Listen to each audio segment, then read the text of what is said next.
When was the last time you felt betrayed?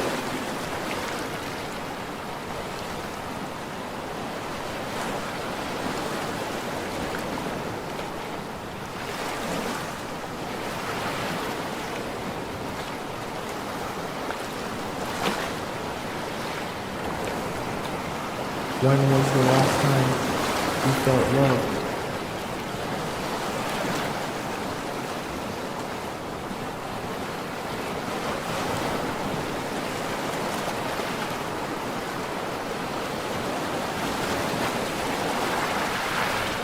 The show will begin in 3 minutes. Are you ready?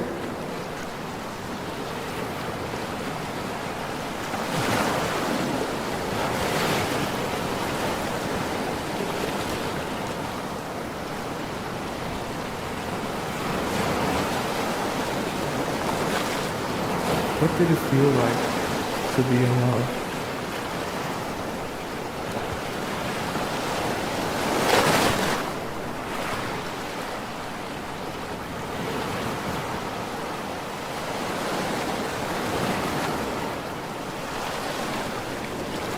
What is the most painful part of being in love?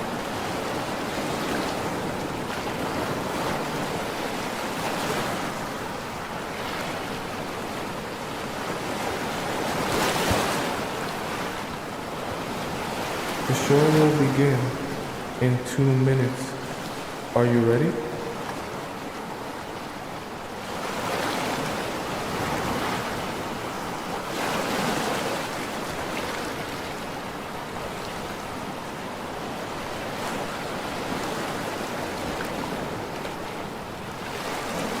Are you ready to be transformed?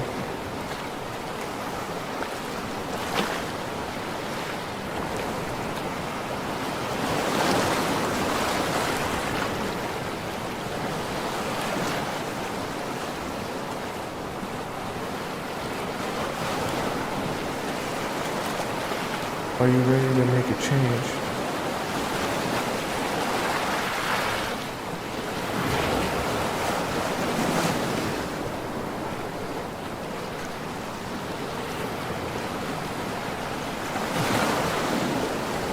The show will begin in 1 minute.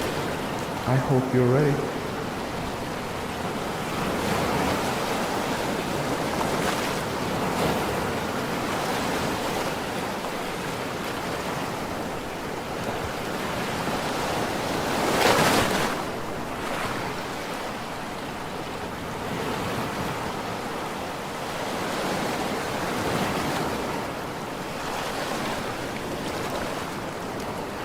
The show will begin in exactly 30 seconds. Get ready.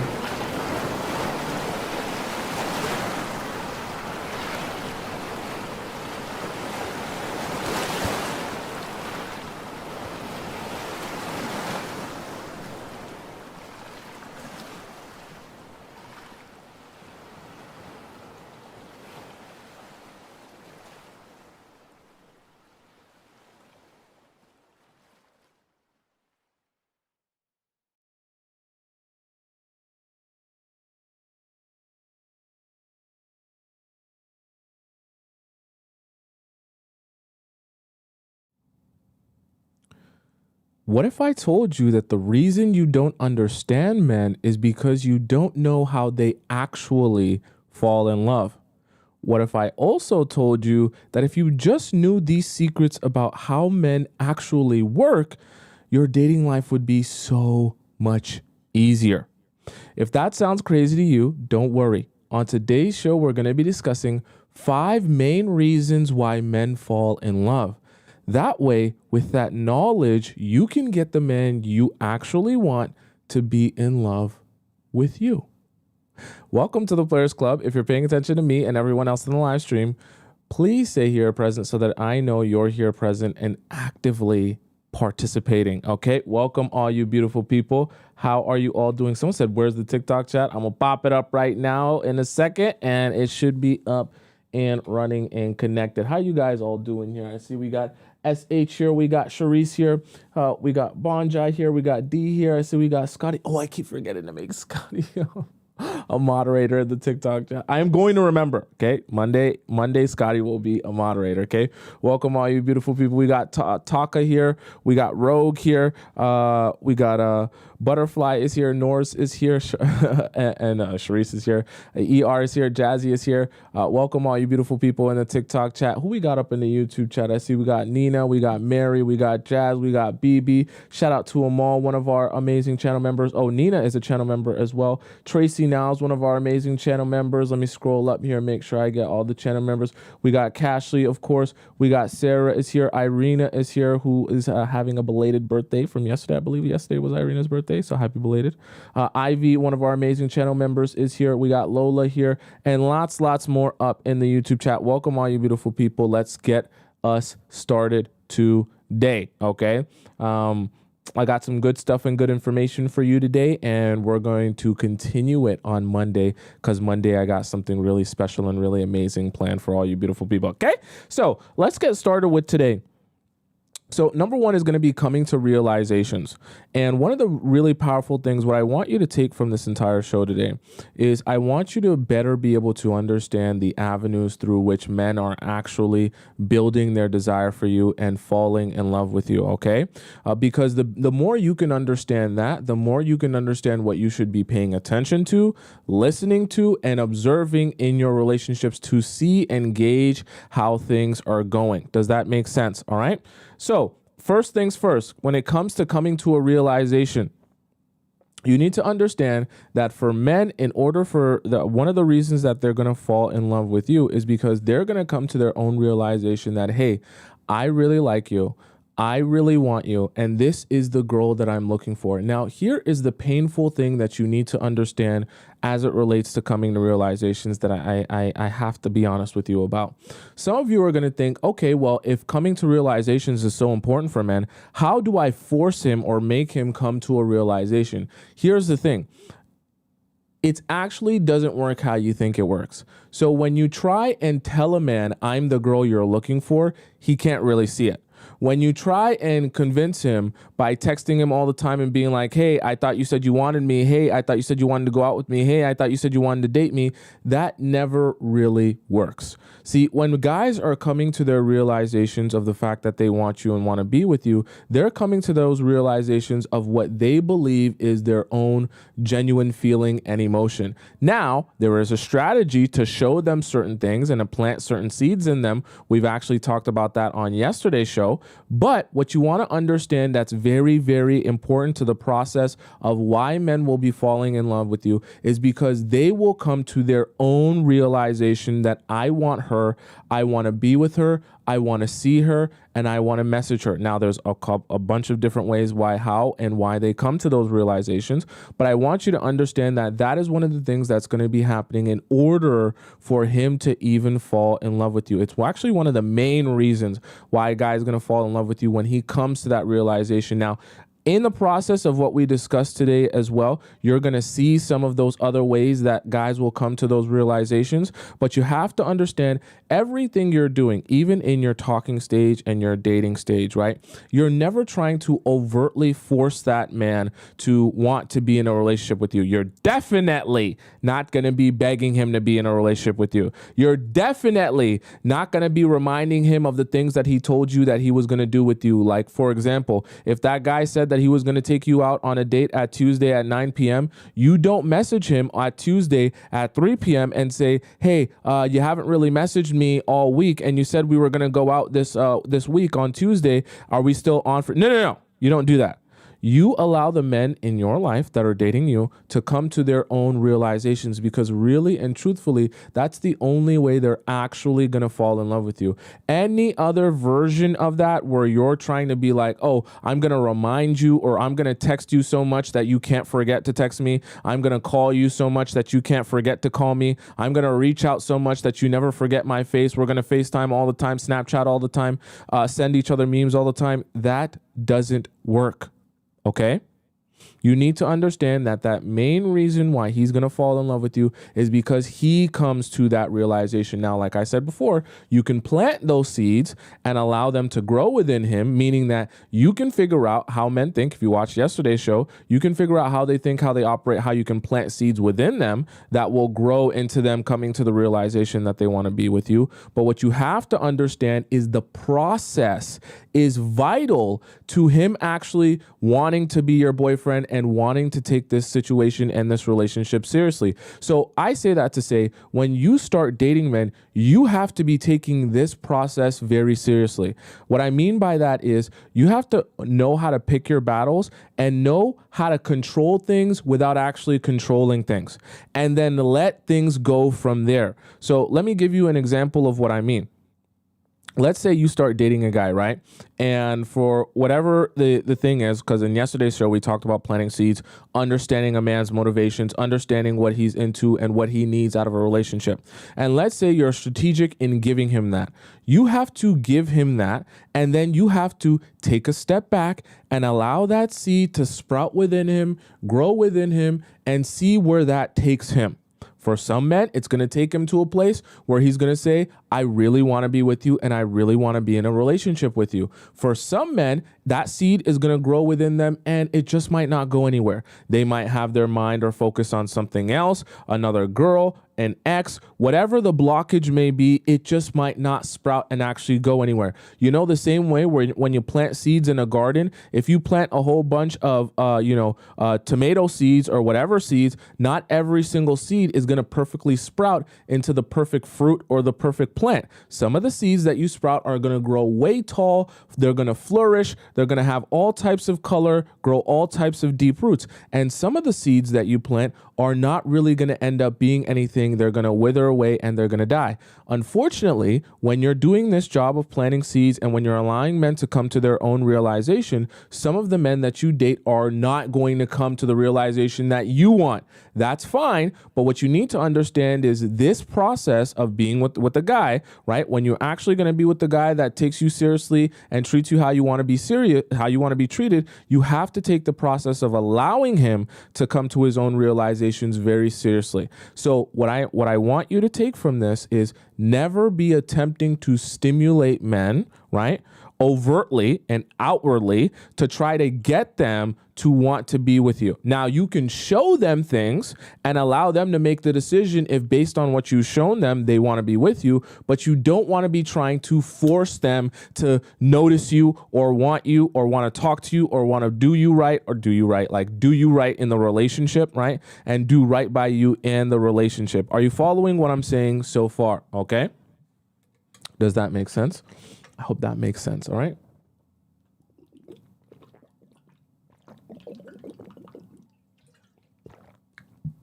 Now, let's go on to our next point here, which is very important. I've talked to you guys about this extensively, so I want to talk about this in a whole concept so that we can understand this together. Emotional investment, which is number 2. Is so important to everything that you are going to do with your men. Do not ever think that a man is going to be capable of falling in love with you without this emotional investment. When you join me, when you join the Players Club and you start understanding men, one of the top things I want you to be thinking about when you're thinking about how am I going to get him to like me? How am I going to get him more interested in me? Because I know you guys love strategies and techniques and tips and tricks.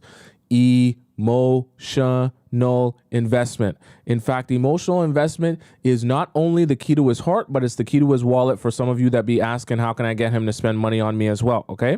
Emotional investment is so important because you need to understand when men emotionally invest in you, another human being, and you have that investment within you as an individual, if you walk away from him, that is pain.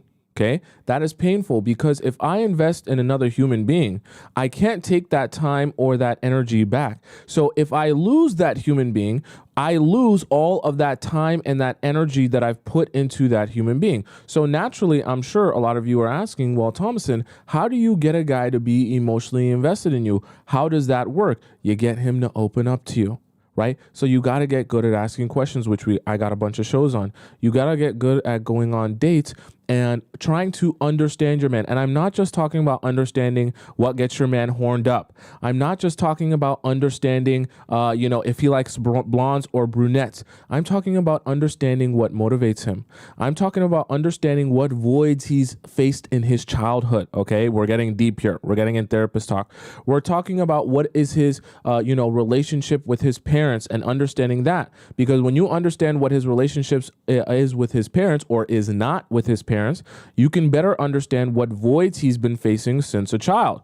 Now you can start thinking, okay, so let's see if any of these voids you've been facing as a child are also voids that you desire in a relationship. Not that you have to become his mother, but when you understand the psychology of human beings, and especially for men, you can make them so deeply attached to you when you make yourself something more than just a woman. When you make yourself more than just something for him to jackrabbit himself inside of. So when you get good at understanding, hey, I'm not just here on this date to feel good about myself and have you compliment me, and you start understanding, no, I'm here on this date to ask you questions, get you opening up, get you talking about things that you never in a million years imagined you would ever be discussing with anyone. That's how I got you by the balls. Okay? Because I know all of you want to have the men worshiping you. You want to get princess treatment. You want them to spend money on you. You want them to do all sorts of things for you. And you can have that. And the best part about it is you don't even need the biggest dump truck or the biggest yitties in order to be able to get that out of men. But here's the thing. You got to start getting good at being like a therapist, extracting information, making him feel comfortable talking. Do you realize, I want you to realize something about men when it comes to emotional investment, right? When they tell you their deepest, darkest secrets, I'm talking about fantasies, I'm talking about childhood traumas, I'm talking about experiences, I'm talking about friendships or ex-friendships, I'm talking about pain, I'm talking about heartache. When they share with you all of the deepest, darkest parts of themselves, right? First of all, it feels good. And they also feel closer to you, but they also now feel like you are carrying their secrets with you. So it's like when they see you, they feel like, oh, a part of me is actually inside that person because I've shared with that person very deep, dark, important parts of myself that I've never shared with anyone else. So every time you walk around, and even when you're just being you, I feel more connected to you, and I feel like I've invested something in you. I've dropped something inside of you, okay? Don't let your mind go to the gutter. And because I've dropped something inside of you and you're walking around with a piece of me, I'm that much more invested in you and our relationship because you stand out in my mind. You're not just someone I met on Hinge or Bumble or Tinder. You're not just someone I met in the club or in the bar. You're actually someone I've poured myself into. Okay, we're getting a little bit psychological here. And after I've poured myself into you, it becomes increasingly more painful, the idea that you are going to just go off into Neverland and I'm never going to see you or speak to you again. And see, this is the most amazing part about emotional investment. When you get guys emotionally invested in you, it becomes very difficult for when you withdraw from him. So you know how I talk to you guys about how to punish men and how to set boundaries and things like that? And I constantly talk to you about withdrawing from men and how to properly withdraw in a plethora of different situations so that you can have those guys come to their own realizations. See, when he has a lot of emotional investment in you and you withdraw from him, that's very painful because I've given parts of myself to you. You're walking around with parts of me inside you every single day. And because of that, if you withdraw from me, that's painful for me because now not only are you leaving with you, but you're also leaving with very intimate parts of me. That's painful. I don't just want to give you intimate parts of me and then you're walking around with it or I'm never going to see you again. That's pain. So you have to understand there's actually a certain level of value to allowing men to open up to you and be honest with you and get really, really, really deep with you because that allows them to feel like they're emotionally invested in you, and that makes it so much harder for them to, one, treat you wrong, and also allow you to just simply walk out of the door without any fight about it. Are you following what I'm saying, right? Because remember, I know that some of you have heard this before that watch relationship content, the term and the idea of vasopressin, and why when guys vasopressin is increased, that's when they're feeling the most attached to you. Not after you guys sleep together, not after he jackrabbits himself inside of you for 90 seconds, right? When he goes through those emotions and that stress, right? And even part of that stress can be being really open and honest about things that, are trauma points or things in his life that are, he would never really talk about. Those are also the ways you get guys attached to you and invested in you. Are you following what I'm saying, right? Barbara says, yes, vasopressin is so important. It is, which is exactly why I'm going to attempt to break down for you the different aspects that a guy's vasopressin can be increased with you and around you and in your relationship that will increase his attachment to you and then subsequently help him to fall in love with you, right? Because these are part of the reason. So coming to his own realization. Number 2 is the emotional investment. Now, number 3, okay, actually, this is a really important one, and I want you to really grasp this one. I'll actually call this Stop Pooping Time. Both Ivy and Cashley are here today, so this is great for both of them, okay? So for those of you who don't know, Stop Pooping Time is when if you're on the toilet, I want you to snip off your poop, and if you're in your bed, I want you to take your hand out of your pants, okay? And actually pay attention to me now. Listen to my words and look in my eyes. So number 3 is for your unique traits. What you need to understand when a man is growing his desire for you and desire to be with you, and he's liking you more and more every day, he loves talking to you, he loves spending time with you, he loves being around you, and his feelings for you are growing on a daily and weekly basis. What you need to understand is being you is the most powerful thing that you can continue to do. Now, I know that this sounds so basic. You're like, Tomisin, what are you talking about? A reason a guy's going to fall in love with me is for me being me. That sounds so stupid. Come on, give me some real information. Hold on a second. I'm going to give you and break this down for you. What I mean by he's going to fall in love with you for being you is that when guys, I've talked to you guys about narratives and how narratives can become so powerful in the mind. You have to understand that as you are just being you and existing, you get that emotional investment from him. He starts to think about you more, right? He starts to stress about you more, right? Sometimes you're not always going to be available to him. He's going to start wondering about you, what's going on with her, where is she, who's she talking to, why is she not talking to me, how she's spending her time. All these things that's going to increase vasopressin over time. What's going to happen is this narrative in his mind is going to start playing. I think about this woman a lot. I think about this one particular person a lot. Okay. Now his mind is naturally going to go to the place where he's going to say, okay, I think about her a lot, but why do I think about her a lot? And see, this is the funny part about doing all these things correctly and how they all work together. See, when you're doing all of these things correctly, and he spends a lot of time thinking about you, he also spends a lot of time stressed about you, stressed about what you think, what you want, how you're feeling, what you're doing, all that good stuff. In his mind, he's not gonna be able to actually make the connection that, oh, I'm thinking about her so much because she's increasing my vasopressin. That's not how his mind's gonna work, and that's not where it's gonna go. The narrative that's going to play in his mind is, I'm thinking about her so much because I like her a lot, because I have a lot of feelings for her. And this is the kind of the weird way that guys differ from women a little bit. And that anxiety that builds in their mind that forces them to think about women over and over and over again and try to wonder, what is she doing? What is she up to? Where is she at? Right? That stress and that anxiety, guys actually take that in and they start to convince themselves that I am thinking about her all this time, not because she's stressing me out or the anxiety, but because I really like her.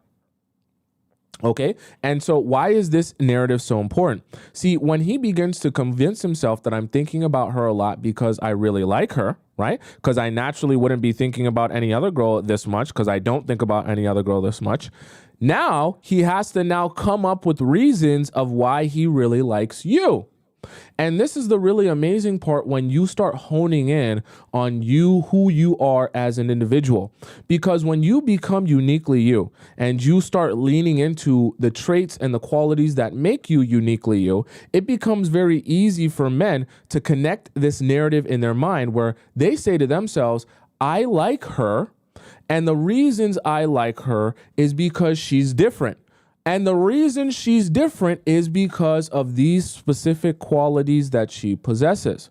And these specific qualities that she possesses that make her uniquely her is what makes her stand out in my mind over all the other girls that I've ever met since the beginning of time. And ironically, what's going to start happening is your quirks and your character traits that make you a little bit weird or a little bit strange or a little bit different are actually going to be the reasons why he starts saying in his mind, oh, I like her for those quirks. I like her for those reasons that she's different. Because they're going to start thinking, well, if I didn't like girl A, B, C, and D, and she came along in my life and she's the first girl that's actually filled up my brain all the time that I'm always thinking about, then there must be something unique about her that is different from all the other women I've ever met in my entire life. And so when you have your own unique quality character traits and you lean into who you are as a unique individual, no one can be a better version of you than you, okay? Nobody can copy you and do you better than you. So when guys meet you and they see you and you're already honed into your confident energy of being uniquely you, and they begin to like you more, they actually convince themselves that the reason I like you is because of how uniquely you are. I know that sounds a little bit convoluted, right? But I want you to understand, and essentially, right, how I want to kind of crystallize this for you is when you get good at honing into your unique character traits and who you are, not being someone that blows with the wind and is constantly thinking, oh, he likes blondes today, I'm going to be a blonde today. Oh, he likes girls who are taller, I'm going to make sure I only wear 6-inch heels around him. He likes girls who have, a bigger dump truck. I'm going to, you have to understand when you're constantly trying to change or adjust who you are. He likes girls who wear red lipstick. I'm going to wear red, only wear red, and you become obsessed with changing who you are, changing your aesthetic simply so that he'll like you more. You stop being good at being you. And maybe you get a little bit better at being someone else, but you're not very good at being who you are. And so when he comes to you or he starts thinking, well, why do I like her specifically? He can't really even see the reasons why he uniquely likes you versus someone else. And so when you become like a photocopy or a copycat of what someone else is doing, you steal someone else's personality, you try to do someone else's aesthetic, an aesthetic that doesn't feel authentic to you, right? You try to wear clothes that don't make you feel comfortable because you heard someone else tell you should wear it. You do your makeup in a way that doesn't make you feel like you're really hot, but you heard someone else say to do it that way, right? And you start doing a whole bunch of things because you're like, well, maybe if I change myself in a way that makes, guys like me more, then, they'll like me more and then I'll like me more. No. You need to make yourself who you like more. Then once you like you more, you allow the men who are attracted to who you are be attracted to you. And you don't worry your mind or your brain about any of the men in your life who don't like who you are. Are you following what I'm saying? Right? And so this is very, very important because for some of you, okay, for some of you, you might find yourself in a situation where every time that you meet a new guy, you're so focused on changing yourself to be what that new guy likes that you're never actually thinking about who am I and what do I like? What am I interested in? What do I like spending my time doing? How do I like to dress? What is my own aesthetic? How do I like to go out? Where do I like to spend my own time? And building you. Right? And instead of you having your own character, so think of it like Sims, okay? Instead of you having your own unique character that you built from scratch and you built it how you wanted it to be, instead of that, your character literally changes every time you're with a new man. But the problem with that is every time you're changing yourself drastically for the new guy, you're never going to be authentically you. And the guys that you're with can feel that, right? Because one, it's not going to look authentic because you're not going to be able to pull it off when it's not authentic to you. And number two, you're not even going to have the confidence when doing those things, dressing that way, changing those character traits about yourself, because that doesn't even make you feel like you. And when you look in the mirror, you're not even going to recognize yourself. You're going to feel like you're putting on a clown mask and a clown outfit just to go out on dates. And then you're not going to have the confidence required to be an attractive individual with those men. Okay? Does that make sense? Your fave says, I see it in men, right? It becomes actually, see, when you get good at reading energies, it actually becomes very obvious. This isn't just something that, women go through. It's something that men go through as well, right? The feeling of imposter syndrome and trying to change themselves and be someone who they're not so that other people will like them. The problem with that, though, is even the people that you end up attracting, being good at being someone you're not, are people that are attracted to the person you're not. So if they ever get the sense or a hint that you're not that and they start seeing the real you, then what happens? They're unattracted to you. So it's better for you to do things for you because you love those things. Figure out who you are first, what you enjoy, where you like to spend your time, how you like to dress, what's your own aesthetic. Then hone in on that. And when you start dating, allow the men who actually like you for who you are to come to you and be attracted to you. Because by the time they're attracted to you for being yourself, they will actually start building this narrative in your mind that the reasons you're so different is because you're you. And you'll be like, what? It's literally just me. But they'll be like, yeah, and I love you because it's so much different than everyone else. And you'll be like, sure, I guess, whatever, right? And you'll start being shocked at how having confidence within yourself because you know how to be you and you're good at being you and you love you is so attractive to everyone else. And you'll start thinking, well, that was easy. I don't really have to do anything and everyone seems to love me for being me, but I'm just being me. And you're thinking, I thought I had to put on an act to be interesting, but I guess I just have to be me, right? And you have to understand that in some ways it feels complicated, but when you actually start executing it, it's quite simple in execution. Does that make sense, right? So it's very important to, like Girly just said, to love yourself, right? Someone says, so men like confident women? Absolutely. Absolutely. Maybe we might have to have a whole show just on confidence because that is guys are absolutely attracted to confident women. I don't care if you say that you're confident, but you're just not, confidence is not standing on a table and twerking at a party. Okay. Confidence is not, wearing a dress, going out and having literally just a simple dot covering your nipples. That's not that's not the confidence I'm talking about. Okay. But guys are attracted to confident women, even women that aren't loud and, the loudest in the room. Okay. You can still have quiet confidence and guys are always going to be attracted to that because if they see that you're confident within you, it makes it easier for me as a man to believe in the fact that you have value. Because when I meet you, I'm gauging how much value I think you have. But if I don't see that you're confident within yourself, that tells me you don't even believe in the amount of value that you have. So how do you expect me, who's not you, right? I don't know you.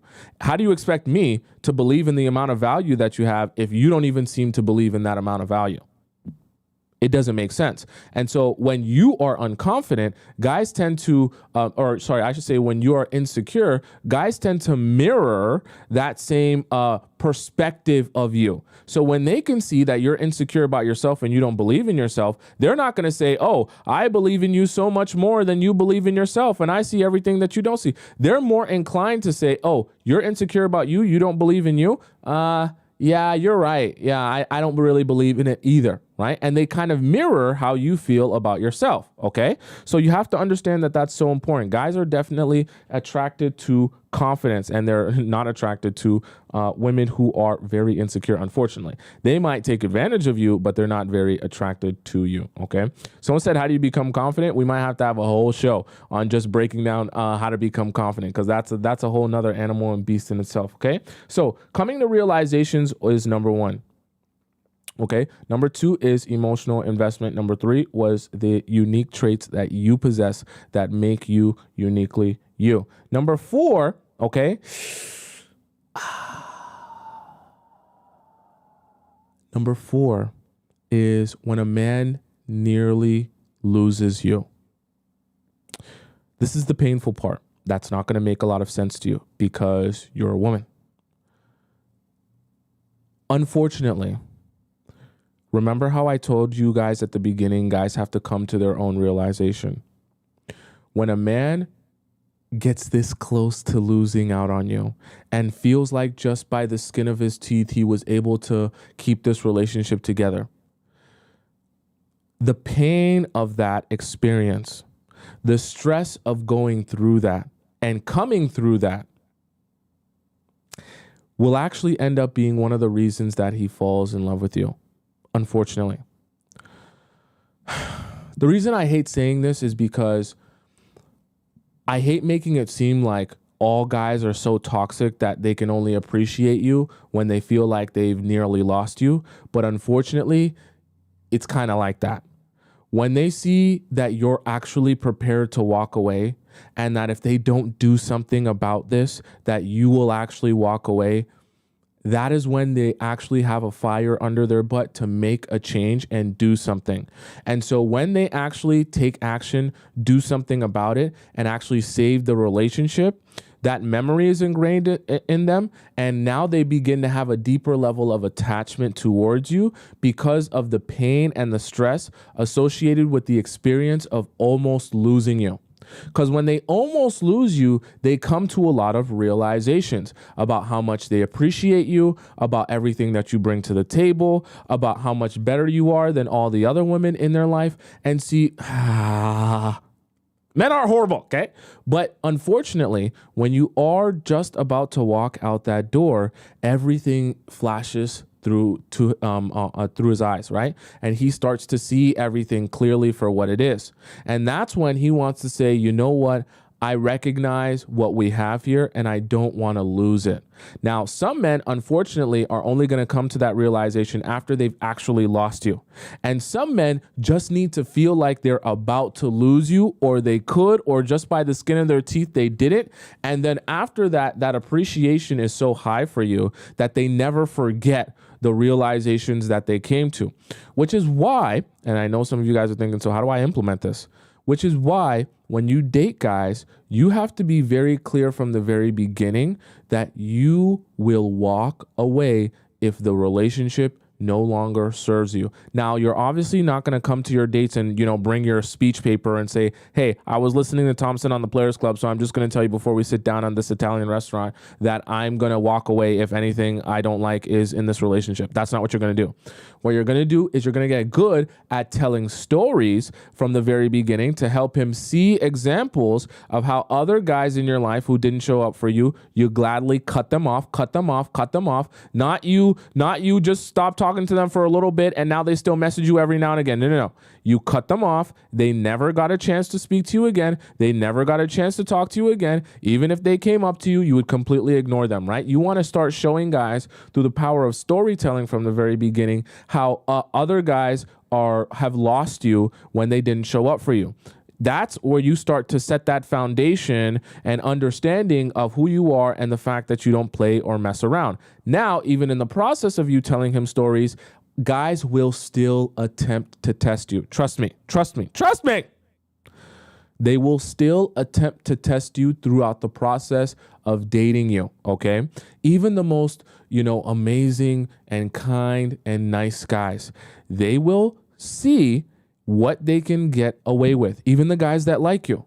There will be times where they slip up, and it's so prevalently important that you are making sure that your response to him slipping up or not doing the right thing or not showing up for you how you expect him to show up for you, the response is appropriate. Don't be doing that whole thing where, oh, I like you a lot and I really like our relationship and I'm really in love with you and you've got a nice smile and you're tall and you're handsome and your schlong is really long and you penetrate me into my stomach, that I'm not going to be that mad at you. No. You show men, especially from the very beginning, that you mean business. And if you need to, in some scenarios, you show him that you're more than prepared to walk away. And what you got to start getting strategic at is understanding that when you actually show him you're prepared to walk away, it will stimulate and light that fire under the men who actually have real interest in you and actually are starting to grow their feelings for you. It will stimulate them to take action. Okay? And actually do the things necessary to get you back. Now, sometimes when you're prepared to walk away and you're actually making your exit out that door, sometimes some men are not going to say anything to you and they're going to let you walk right out that door. That's still good. You're still going to walk out of that door with your head held high and your dignity because you stood up for yourself. And if he doesn't try to make an adjustment to fix things, and if he doesn't seem to care that you're walking out that door, then that is a clear sign that that wasn't even the man you should have been investing your time and energy into anyways. Okay? Because I want you to understand, when guys are falling in love with you and they're falling for you, when they feel like they're about to lose you, they're going to take action. Why do you think all your favorite rom-coms and romantic movies always have some sort of storyline where eventually the guy and the girl, he almost loses the girl, and when he's just about to lose the girl, that's all of a sudden when he makes a decision to do this or do that or come to her house or have the boombox outside her house and do this big grand gesture to get her back. And he might try once, he might try twice, he might try 3 times, and he does everything in his power to get the woman that he now knows he wants in his life back. Why do you think every romantic movie goes like that? That's because that actually is a representation of how men actually do things and go about things. Okay, some parts of movies are a little bit exaggerated, but this part is actually true for men in the way that they operate. They actually need to see that you're ready to walk away, and then they come to their realizations that I almost nearly lost you, and I almost nearly lost everything that I cherish within our relationship here and everything that we've been working towards. I now realize that, and in the process of realizing that, I've also realized my feelings for you.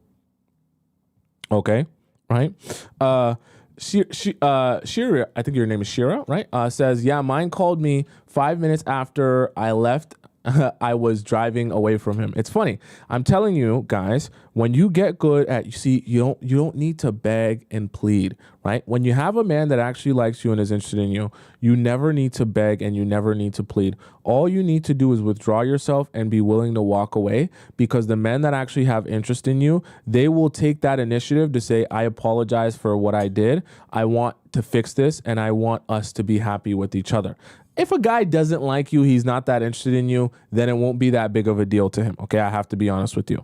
But if he does, he will actually take that action and take that initiative. Okay.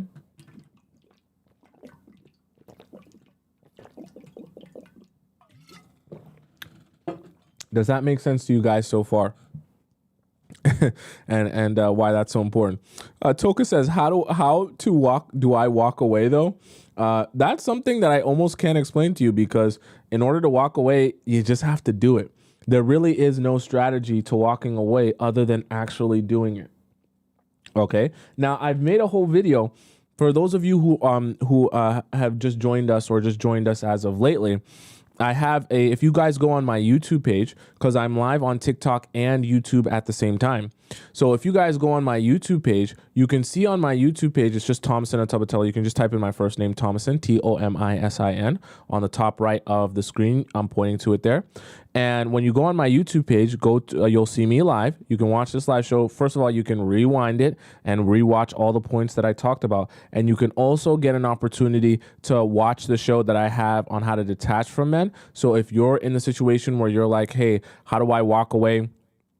How do I actually build up the courage to be able to do that? Watch my show on how to detach from men so that you can see that, okay? Because I have a whole 2-hour live show on, and even a shorter version of that show on my YouTube page on how to detach from men, okay? So it's so important, right? That you guys understand how to do that, right?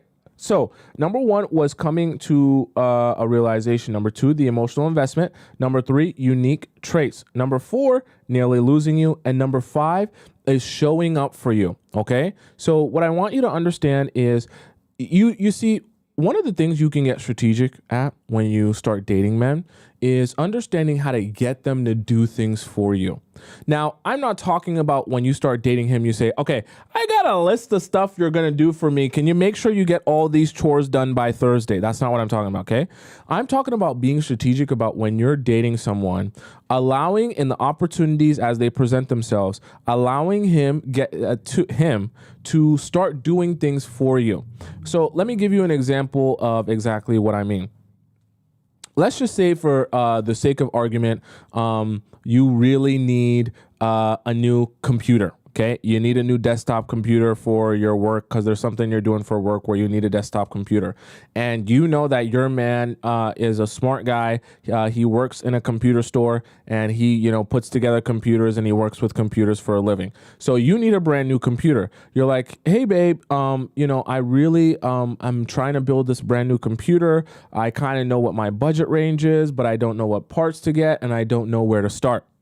And then he steps in and he says, oh, this is great. I actually know if you're looking for it in this budget range and what you're trying to do with it, I know how you can do this and I know how you can do that. And you allow him knowing, okay, he's going to take control here and he's going to try to help me out with this and that. And you're thinking. Amal said, build a computer. Yes. And then let him build you your computer. So you sit back and let him build the computer out, do all the things that he says that he's going to do or he knows would be best for you or whatever the case may be, and allow him to do that for you. Right. So I say that to say, allow men to take control and do things for you and get strategic, right? It doesn't mean that you have to say, this is a chore and I need you to do this and I need you to do that, but get good at understanding if a guy's invested in you, as you ask things of them or ask them for favors, the more that he does for you, the more invested he feels into you. Now, I know this is going to sound weird because you're thinking, how does a guy grow feelings for me by doing more for me? And here's the thing that I want you to understand about men. As they do for you, right? As they do favors for you, as they do work for you, as they do, I guess, what we could call acts of service for you. See, what a lot of men are good at doing is showing their love and their care for their woman through the way that they try to solve her problems, or the way that they go about doing things for her. See, a lot of guys are good at expressing their love through action. A lot of guys are not so good at expressing their love through words. So you'll see a super old man who really loves his wife. He might not be all over her, loving her and hugging her and kissing her. But let's say every morning before, let's say he gets up at 7 a.m. and she always gets up at 8 a.m. He'll always make her cup of coffee exactly how she likes it before she gets up, so that when she comes down, she'll sit down on the chair next to him while he's reading the newspaper and he'll already have her cup of coffee made exactly how she likes it, right? And he might not be super affectionate and constantly say, oh, honey, I love you so much and you're the best thing since sliced bread and I can't believe how amazing my life is with you. But you see how much he loves her by the way that he goes about taking action for her. So I want you to understand that for men, it becomes really, really easy to show their love for you through taking action for you, as opposed to telling you how much they love you or saying it with their words all the time. So I say that to say, help men communicate their love for you through the ways that are the most easy for them to communicate through, the avenues that are the most natural for men to communicate through, which will usually be, for most men, okay, I yap a lot, so I can do the emotional stuff, but for most men, it's going to be the action, right? And that's what's going to allow them to grow their feelings for you and express their feelings for you. Okay. I know this sounds weird and this sounds strange. Okay. But for a lot of guys, that's how they know how they're going to express their love for you or someone else in their life.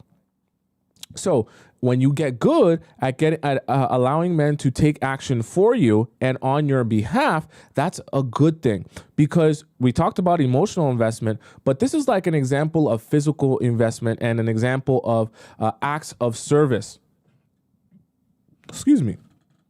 Okay, right? And even someone like me who is a little bit more in touch with the emotional side, even me myself, I find myself, when I really like a woman, going through acts of service for her and doing for her because I like her or I love her or I really want to be with her, right? It's just something that's natural to men to do acts of service for their women. So when you're building your relationships with guys and when you're establishing your relationships with guys, get good at asking for help.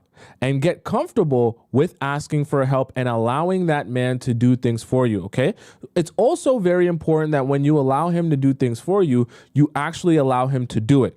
You can't be in a place where you're asking a guy to do something for you or allowing him to do something for you, then you're hovering over him like, hey, make sure you do this right if you're going to do it. Make sure you do that right if you're going to do it. Make sure you do that right. You gotta trust in him and allow him to do it for you and feel like he's done something for you, okay? Someone says you can't be his supervisor. Absolutely not, okay?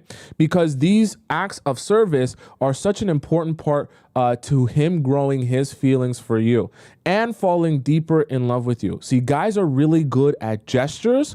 A lot of them aren't so good at words. So it's very hard for them. That's why you always hear actions over words, and actions is what you should actually be taking into account when it comes to guys, especially because that's how they know how to express themselves, is through actions. They're not very good at expressing themselves through their words and being articulate about their feelings and their emotions. So get good at reading actions, but also get good at allowing guys to take action for you, okay?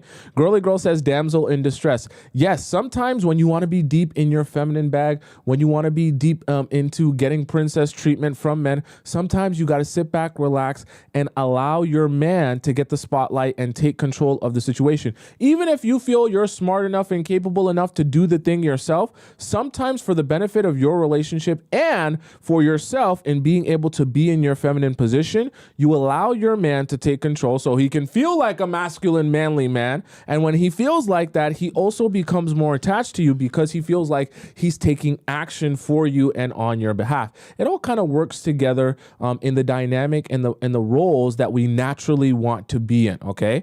It's very hard for guys to describe why they feel attached to you when they do more for you, but it definitely is there, okay?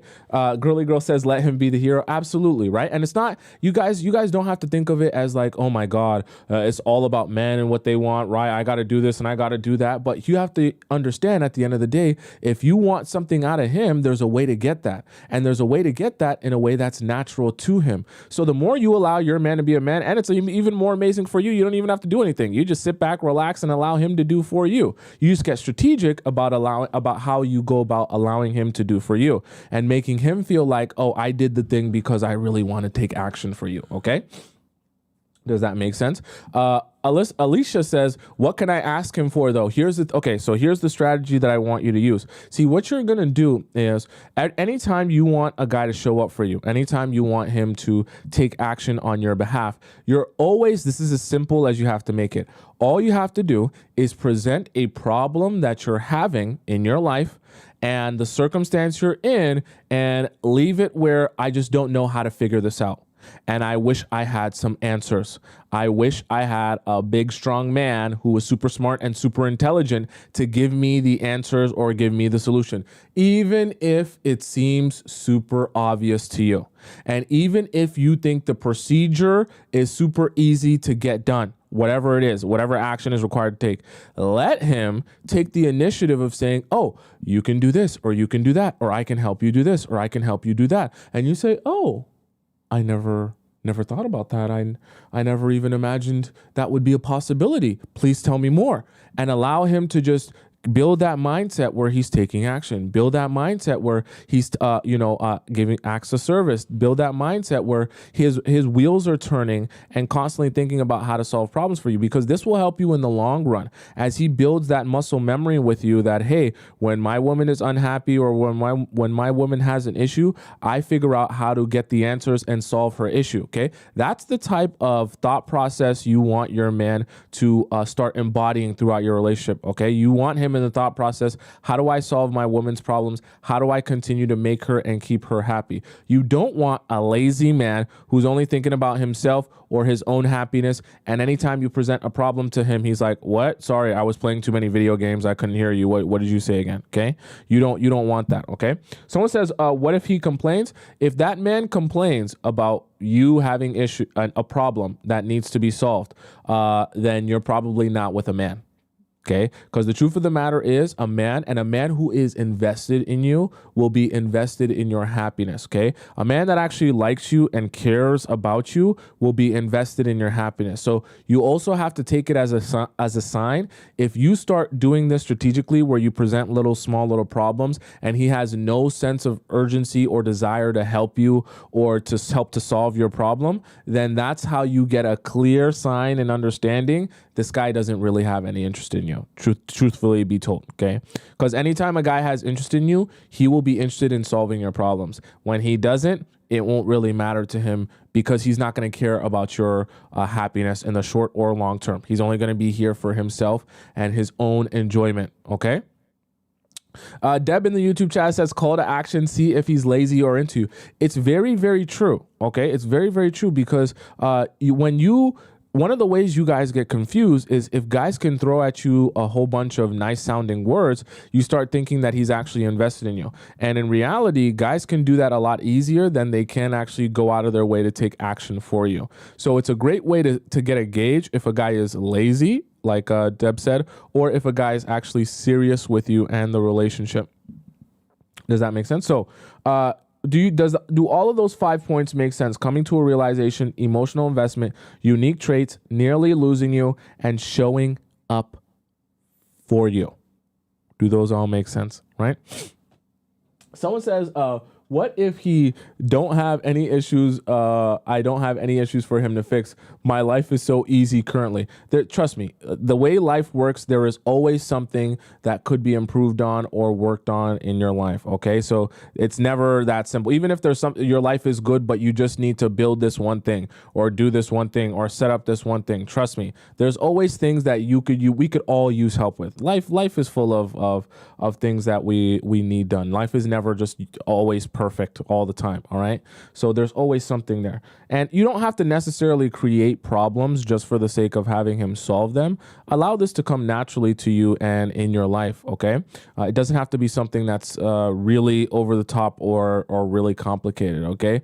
It could be something as simple as, I got to shovel the snow and I don't have a shovel, right? If there's a lot of snow out. It could be something as simple as, my laptop's not working or the screen keeps freezing. Can you tell me how to fix it? It could be something as simple as, I'm trying to buy an iPad. Which iPad should I buy? It doesn't have to be super complicated, right? You can just figure out, okay, what does he have a skill set in? What does he like to do? What does he know about? What is his sense of expertise? And what are things that I go through on a regular day that I could use some advice on or use some help with or whatever it may be? I have to go get my passport done.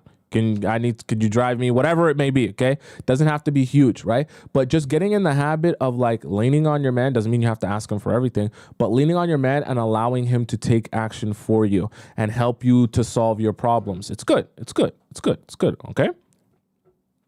Wynette said, can the problem involve money? Well, here's the thing. If that is your boyfriend and your man, then the problem involving money is not that big a deal. But you don't want to get into a position where you meet a guy on a first date and you're like, hey, so by the way, I'm having this problem. I know I just met you and I don't even know your last name, but I'm having this problem where my bank account says 0.000. And I would really love my bank account to say 1,0000, comma 0000. Can you help me with that problem? You see, men aren't going to respond to that because they're going to be like, I have no emotional investment in you. And you're already talking about money and me helping you with money problems. So they're immediately going to shut down and they're just not going to even hear you out or think that, you're here for a real relationship, right? It's very similar to if you went on a date with the guy and he was like, hey, do you think you would want to sleep with me on the very first night? Because I'm really looking to sleep with someone on the very first night. You'd immediately be like, oh, gross. Now anything you say after that, I don't really care for it because now that you've said that is what you're looking for, I'm not really going to be thinking about considering you as a partner. Okay. So just keep that in mind, right? I know some of you guys love money, but when you come into a relationship very money focused and you want those to be your problems that he can fix is money right away before he even knows you, you're not really going to get very far. Even with rich men, you probably won't get very far. He'll probably just spend enough money on you to sleep with you. Then as soon as he does that, he will move along. Okay. I would never advise you to be money focused and money hungry right from the jump. You're not going to get any response from a lot of men by doing that, whether they have money or not. It's not really going to help you get to where you're trying to go. Let's go to some of our donation questions in the YouTube chat here. You guys donated a little bit in the chat. So Kendra says, donates $5 in the YouTube chat. She says, what are some examples or signs to know that he is emotionally invested? Well, okay, that's a good question. See, well, it actually kind of applies to the things that we talked about. And when a guy is emotionally invested, he is, like we talked about, going to be taking action for you. Okay, solving your problem. That is a bit, I cannot stop repeating that, because you have to understand guys have no desire to solve your problems if they have no real emotional investment in you. None. Okay, taking action on your behalf is one. Being protective over you is another one, right? Being protective over you and the relationship, right? Even small things like getting you to walk on the side of the street where the cars aren't, or holding your hand really tight in a crowd, right? Making sure that you're okay or you're safe when you go out without him, or you're with your girls or things like that. Keeping your location on, calling you to check up on you, right? Worrying about your safety. Those are examples of guys being protective, and those are the things that he will do when he's emotionally invested in you. Okay, a guy who's just trying to sleep with you, honestly and truthfully, is not going to be that worried about your safety, truthfully, and he's not going to be very protective over you. Okay, in fact, the guys that aren't emotionally invested in you, they'll throw you to the wayside, and they'll just be like, any man can have you, do whatever they want with you. I don't really care as long as I get my turn. Okay, so those are some examples of guys when they're emotionally invested in you. Naya donates $5 in the YouTube chat. She says, can that work with someone I've broken up with or broke up with me and came back? Oh, well, in the sense that, here's the thing about exes. If you guys are exes, there's probably a reason for that. You have to evaluate what is the reason we actually broke up. And for some of you, part of the reason you've broken up is because some of these things that are supposed to be present in your relationship with that man weren't present in your relationship with that man. And I know some people will talk to you about getting back exes, but I really want you all to start getting good at evaluating, is that person an ex for a reason, or is there some fluke reason why we're exes? Meaning, like, is it like something irrelevant, or was it actually very relevant and something that actually needs to be fixed, or is maybe might not even be possible to be fixed? Because some of you aren't recognizing, is the guy that I spent my time with and is an ex to me, is he even who I'm looking for? And some of you are only thinking about getting back with that ex without wondering to yourself, do I actually even want that type of man in my life? Okay, so Naya, the first thing to answer before that is that the guy I actually want in my life? Or do I just want him back in my life because I'm lonely? Because those are two different things. Beatrix just donates $3 in the YouTube chat as a super sticker. Thank you so much. Okay, does that make sense to you guys so far? Right? It's very, very important, right? Someone says he does all of these 5 things you mentioned, but looks at women when with me on and online. Help. I'd advise you to drop your question in our Discord. Okay, one of our moderators, help her navigate herself to our Discord, and you please ask your question, because that requires a lot of nuance. Okay, I wouldn't just be able to answer that in just a simple one-liner answer. So put your question in our Discord for when we get to Discord time, because that's going to come later in the show. Okay, all right, guys, let's go to our next segment of the day, which is going to be our reaction time. It's time for us to have some fun. We're going to have some fun today. It's Friday, so we're going to get a little bit silly with it. We're going to watch some silly videos around the net. We're going to do a little bit of reaction time. We're going to see what's going on around TikTok and all this other stuff, see what the kids talking about on TikTok and things like that. So let's hop into our reaction time. Get your video camera emojis out, get your headphone emojis out, get your baby oil emojis out, and we're gonna hop right into reaction time here. Okay, let's see what we got first on here. These are reposts. Okay, let's see what we got first on here on the docket. All right, 3 things to touch. Okay, so this is Courtney Shield. Let me turn this up. Let me turn this up. Let me turn her up. Okay. text the guy that was pursuing you or seemed like he was interested and now just breadcrumbing you.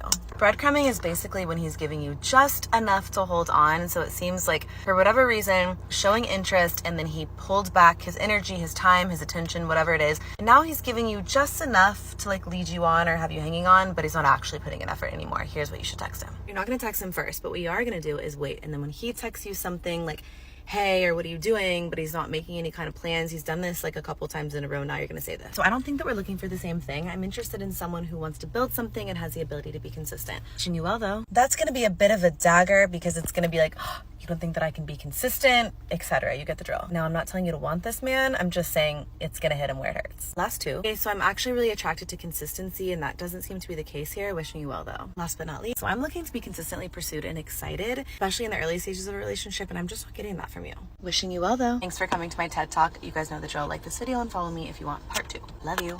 Bye.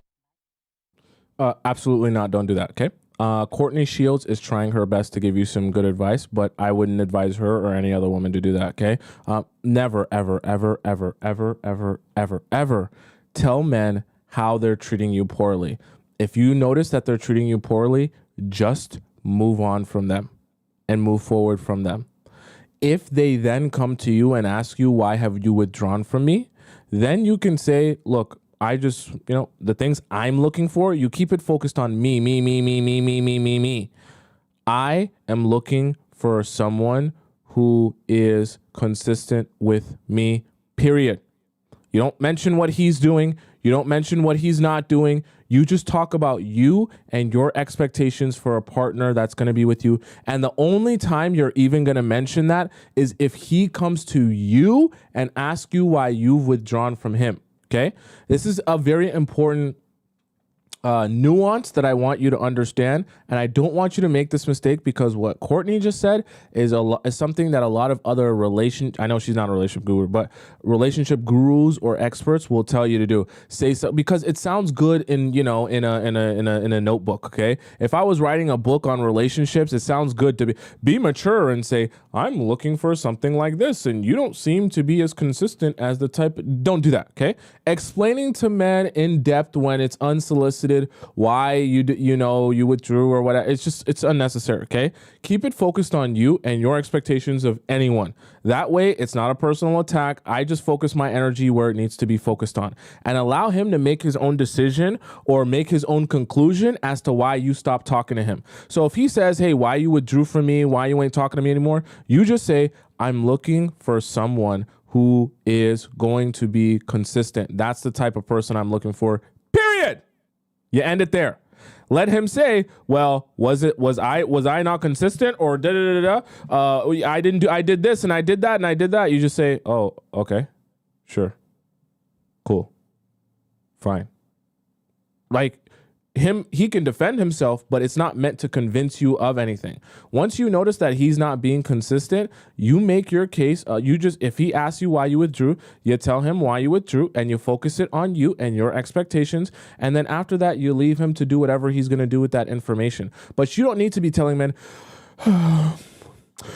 the reason I stopped talking to you is because I expect a guy to talk to me every single day and you haven't been texting me for the past 3 days and I've been bawling my eyes out so sad on my bed smelling all your sweaters because you haven't been. Don't do that. He doesn't need or deserve that amount of explanation for you. You keep your focus and energy on what it is you're looking for. If a guy shows you he's not what you're looking for, your life goes on from those guys. And if they come back around saying, why don't you like me anymore? Why don't you do this? Why don't you do that? You just say, my criteria is this. Yeah. And they can put 1 and 1, 2 and 2 together that if my criteria is this and you don't mess with me anymore, clearly I don't fit your criteria. So if I want to fit your criteria, maybe I make an adjustment. See, you got to let guys trains start moving and wheels start turning. If I want to fit your criteria and you to pay attention to me, I should probably make a change and adjustment and be what you need. Because if I'm not, you're going to continue withdrawing from me. Treat men like adults and let their wheels start turning. Don't baby them and tell, so you haven't messaged me for the past 3 days. I don't know if you've noticed. I think maybe you must have deleted my contact. And I just feel so disrespectful. Move forward. Okay? Move forward.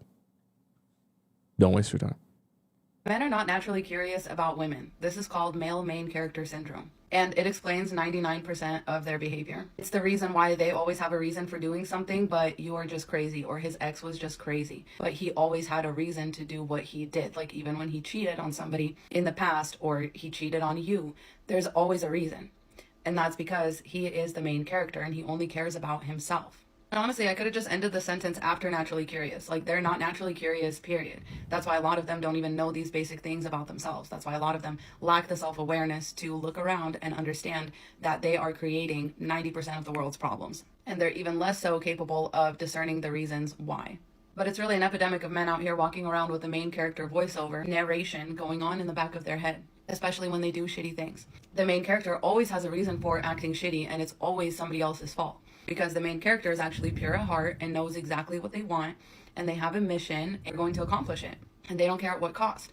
And anything that gets in their way is an antagonist. That's why the ex-girlfriend that they wanted to treat like dirt is crazy. Because it's all about them. She didn't understand that he needs to be able to treat her like dirt so that he feels like a big man. She doesn't understand that the reason he didn't invest, time or money or effort into her, and he cheated on her and all that, is because she was a character for him. She was just the girl that he practiced on. She was the girl that gave him the confidence to go hit on a better girl. Of course, the second girl didn't need to know about the first girl because it all works out for the main protagonist. It's all completely understandable in the end. And basically, the moment that you mess with this narrative that men have in their heads, you become public enemy number one. You become an antagonist. You become the villain of the story.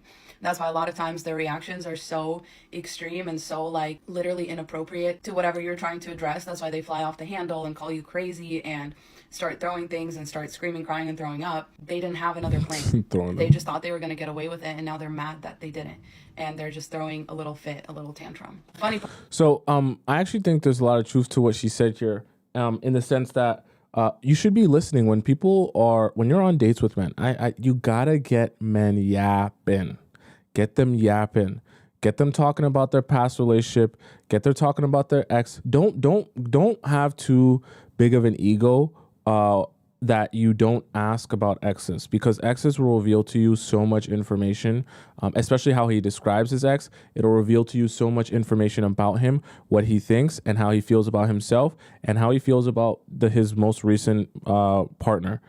Because, like she mentioned in her video here, when a guy goes on a tangent about, oh, my ex was the most horrible person ever, and she did this, and she did that, and she's like the devil in human being form, and meanwhile, in the fact that I sat there and I went through it all, and I got this done to me and that done to me, and I was an angel, and I woke up every day and I gave her $10,000 cash, and all she did was take the $10,000 cash, slap me in the face with it, and go and sleep with another man she cheated on, and you just hear these stories and you're just like, damn, that person sounds like literally so evil. How could you even be with someone like that? And it sounds like such a tragedy storyline.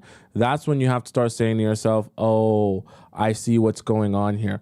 You don't actually even see yourself as doing anything wrong. Because the reality of it is, in every relationship, there's nuance, okay? Meaning that, yes, someone might have done some horrible things to you, but that doesn't mean throughout the entire relationship they were all bad. And it also doesn't mean throughout the entire relationship that you were all good. We all make mistakes and we're all imperfect. So when you notice that someone has built the narrative within their mind about their past relationship, that they don't make mistakes and they're absolutely perfect, that should clue you in on their perspective in life and the narratives that play through their own mind. And when your main character syndrome, like she mentions here, gets too deep and too far into the deep end, you can start becoming someone you might end up dating someone who you find it difficult to compromise with, get an apology from, get an understanding with, because they're never able to take accountability or have the self-awareness to be able to say, I was wrong, or I treated you wrong, or I shouldn't have done this, or I see things from your shoes or from your perspective. Very difficult. And you'll always be frustrated being in a relationship with someone who can't step outside of themselves and see different perspectives. Okay? Men are personality thieves. Yeah. They steal women's personalities and character traits. And the reasoning behind it is not anything remotely positive. It's not because they don't receive enough stimuli or motivation from their male population. So they resort to their female counterparts in order to grow as a person, to be motivated, to learn, to do better. You ready for the reason? The reason is they want to impress their next victim, who is a woman. Another woman, another prey.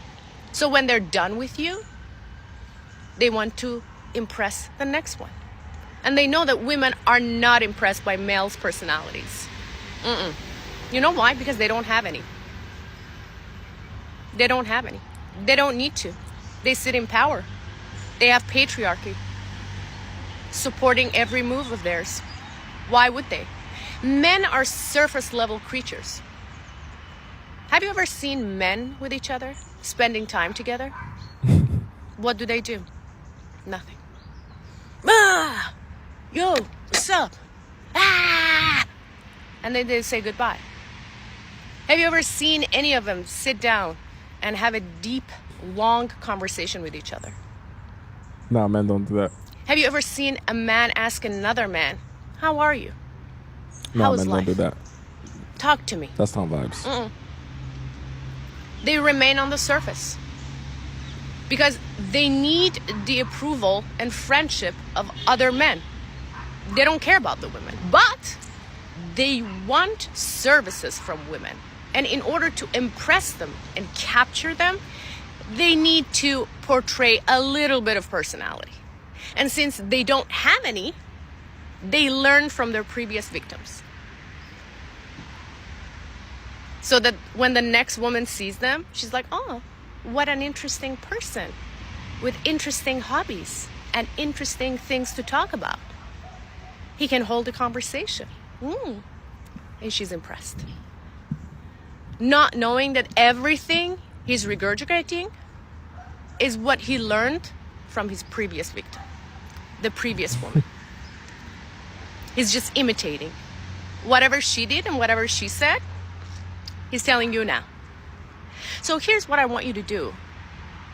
Whenever you're dating a man, talking to a man, in relationship with a man, which I think you shouldn't be, but if you want to, whenever he asks, so, what are your hobbies? Shh.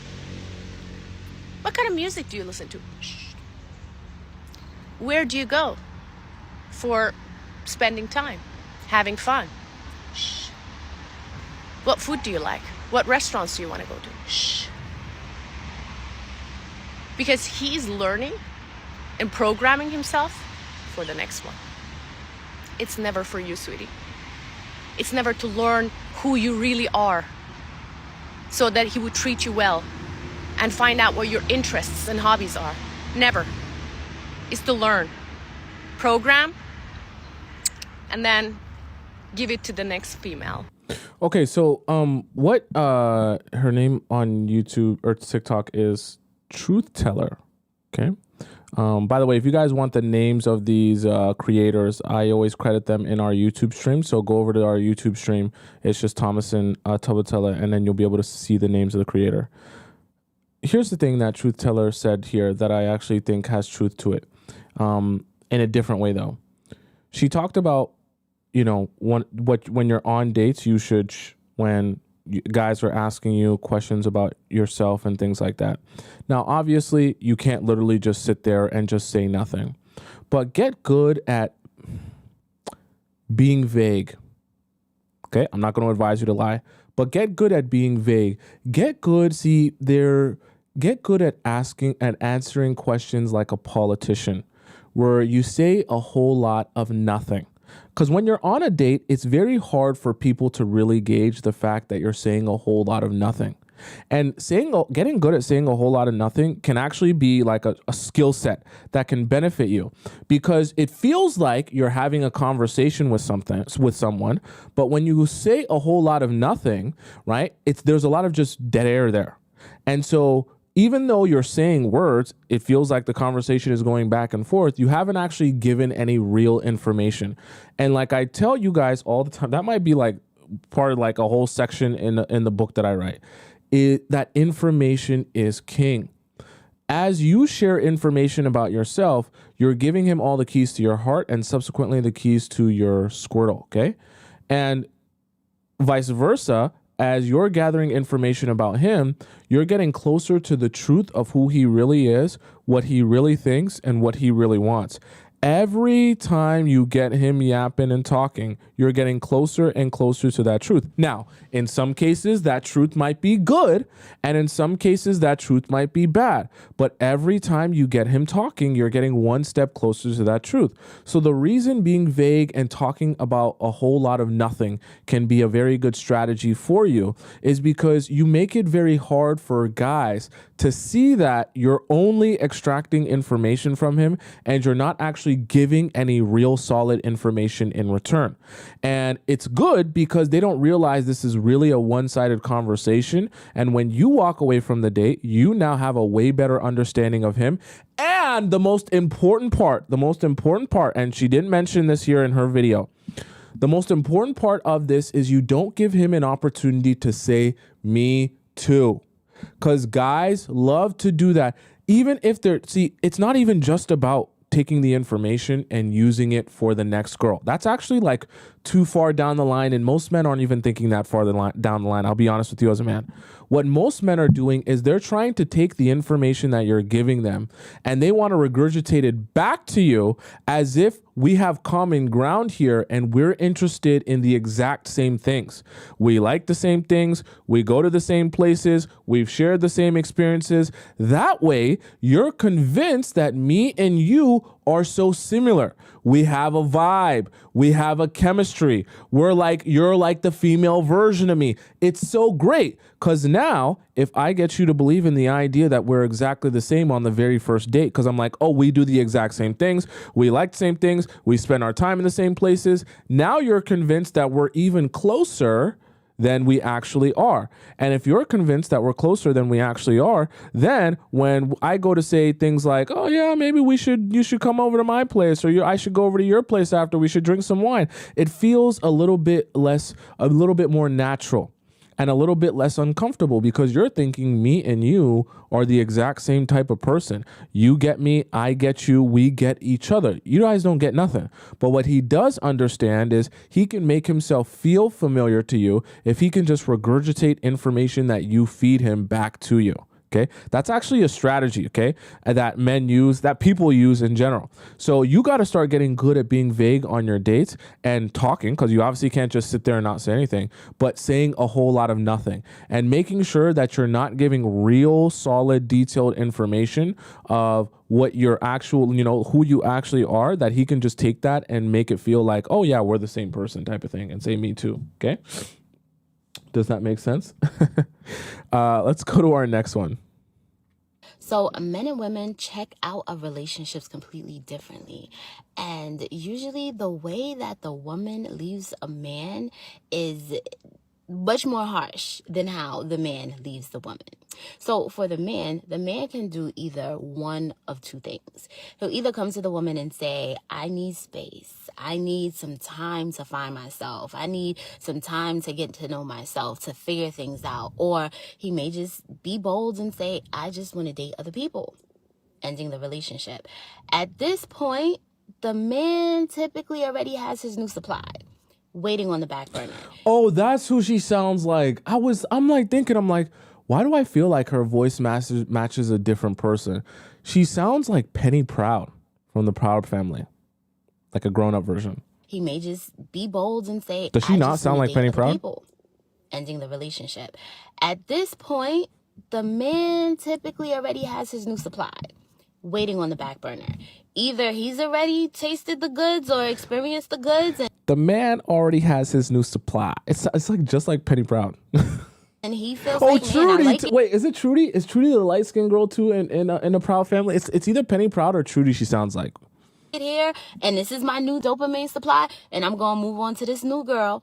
Or he's still in the chase phase, the challenge phase, where the girl who's around, who typically already knows about the girl that he's with, knows everything about her, how bad she is, and why he can't be in a relationship. Who's the light-skinned girl from the Proud Family, that not the mom, but that's Penny's good friend in the high school? What's her name? Because more than likely he's painted a horrible picture about the woman that he's with.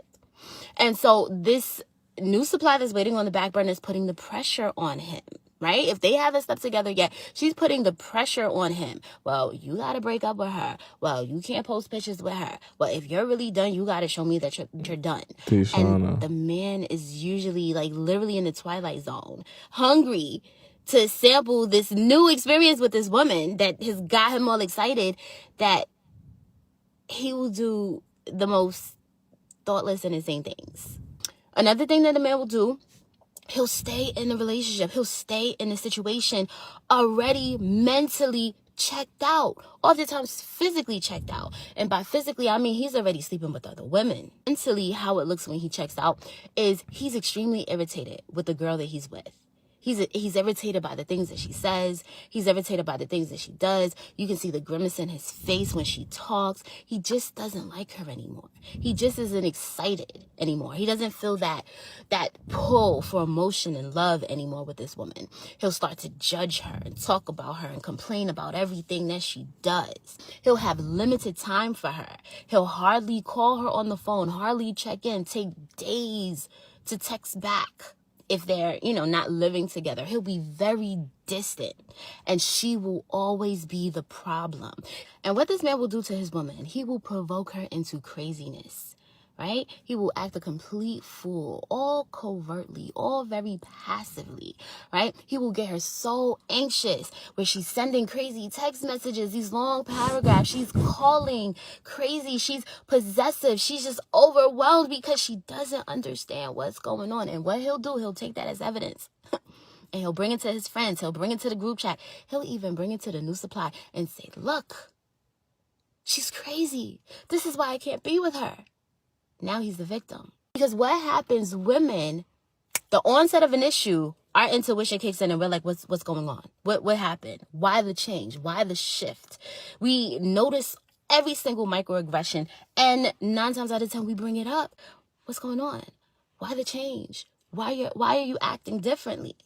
And of course he denies it. Oh, you just going crazy. Oh, you tripping. Oh, you doing too much. Right? He usually blames her, and she second guesses her intuition.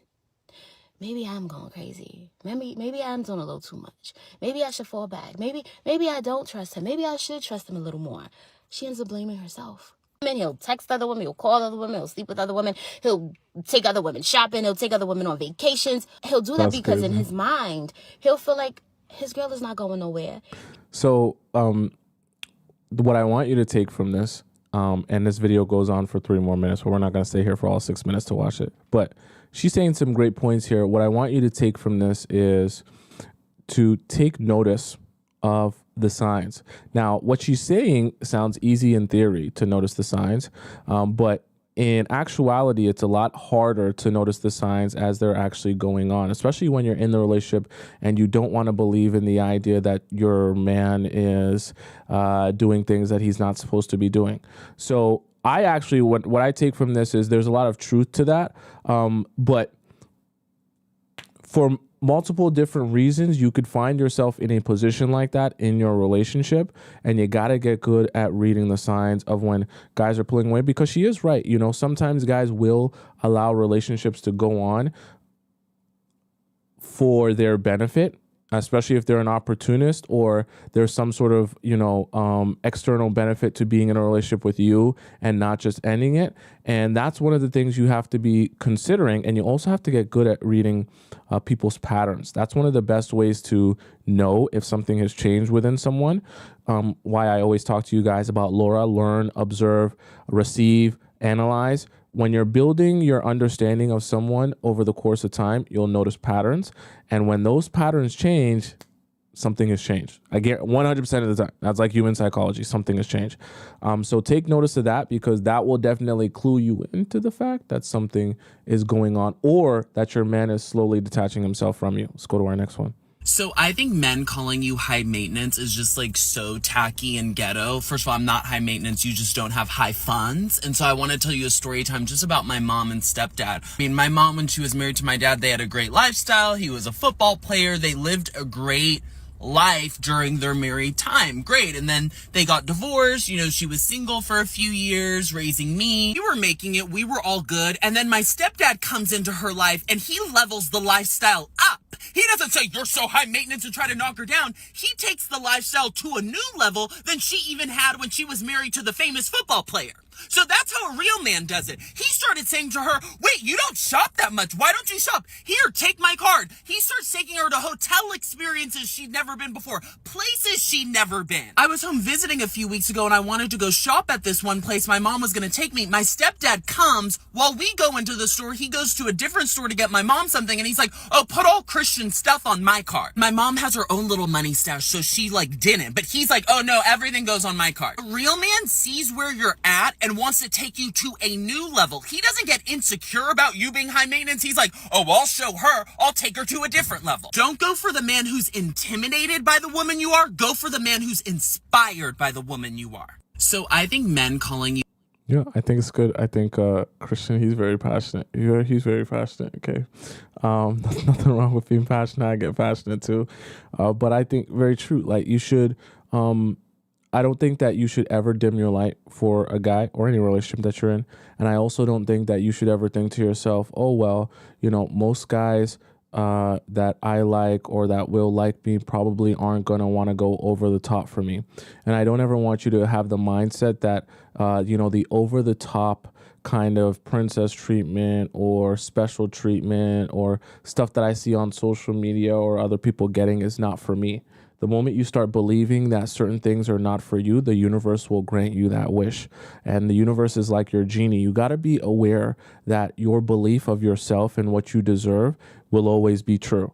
So if you believe that you only deserve the bare minimum or that, you know, certain things in life or in relationships are not for you, the universe will definitely grant you that and make that true. If you believe that certain things are for you, a lifestyle is for you, this is the type of relationship that you are only going to be in, the universe will definitely grant you that as well. It's your genie and it says yes to everything. So never forget that, and never forget that you are actually in control of what you receive from men and the type of relationship that you have. Because when you believe it, you put that energy out into the world. And as you put that energy out into the world, the frequency, I want to get too heebie-jeebie here, but all the universe is speaking to each other and it's all connected. So without getting too spiritual here, trust me, your mind definitely is making your reality take shape. Okay? Are you ready? I'm going to give you the formula for a successful marriage and relationship, okay? One formula, very simple, very, very, very simple. You have to look a couple of percentages out of your husband's league. That's all. Them. That's all. Them. Literally, that is all. Them. You have to be slightly more attractive than him, slightly hotter than him. If you're not naturally, you have to work at it. Every day, every time, that is what you need to do. You need to just be slightly out of his league so when people see you, that in the world, you become an asset to him. I know people don't like to equate it to things, but like a Ferrari, like a watch, all the things that men like to show off, you just need to be slightly out of his league. That's all. Are you ready? I'm going to give you the formula for a success. I don't mind this thought process at all, truthfully and honestly. Because I think what even deeper than what she said there, what she's trying to help you understand is when you're choosing a man as well, you want to choose a man who has a lot of interest in you. Because she's talking about looks, like slightly out of your league in terms of looks, and you should be hotter than him. But what she's talking about is meant to be like a physical portrayal as to what the emotional and spiritual dynamic is. Because naturally, because men are visual creatures, when you're hotter than them, it's like a physical representation of, oh, I leveled up getting her. So naturally, if you're out of his league physically, he's going to have more respect for you and respect for the fact that being with you is like a privilege and he should actually take care of you and, you know, put his best foot forward in the relationship. So what she's really, even if we go a step deeper, what she's really talking about is make sure the guy you choose is a guy that has a high level of interest in you. Don't start chasing after guys who barely like you and barely want you, even though that can be an addiction in itself. Because when you put yourself in a position where the guy you end up in a relationship with, you basically had to chase down or do everything for to be with, You might be in a relationship with the guy, but then you are the one that got the guy. And every chance you're looking here and you're looking there, you're going to be doing your best to try to keep that guy with you instead of him trying to do his best to keep you happy in the relationship, right? And so the opposite is going to be true. And you're going to be stressed out because every time you go out with your guy, you're going to be putting your hands in front of his face saying, please don't look at anyone else. Please don't notice anyone else. Please look at me. Please remember that you like me and things like that. And you're going to be so desperate and so unattractive. It's going to be so gross. We don't want you in that position. So the way you avoid that is by dating a guy who already is very interested in you and already really likes you. That way you can sit back and relax and not be in this stressed out state where you're losing your marbles all the time. We don't want you losing your marbles. Okay.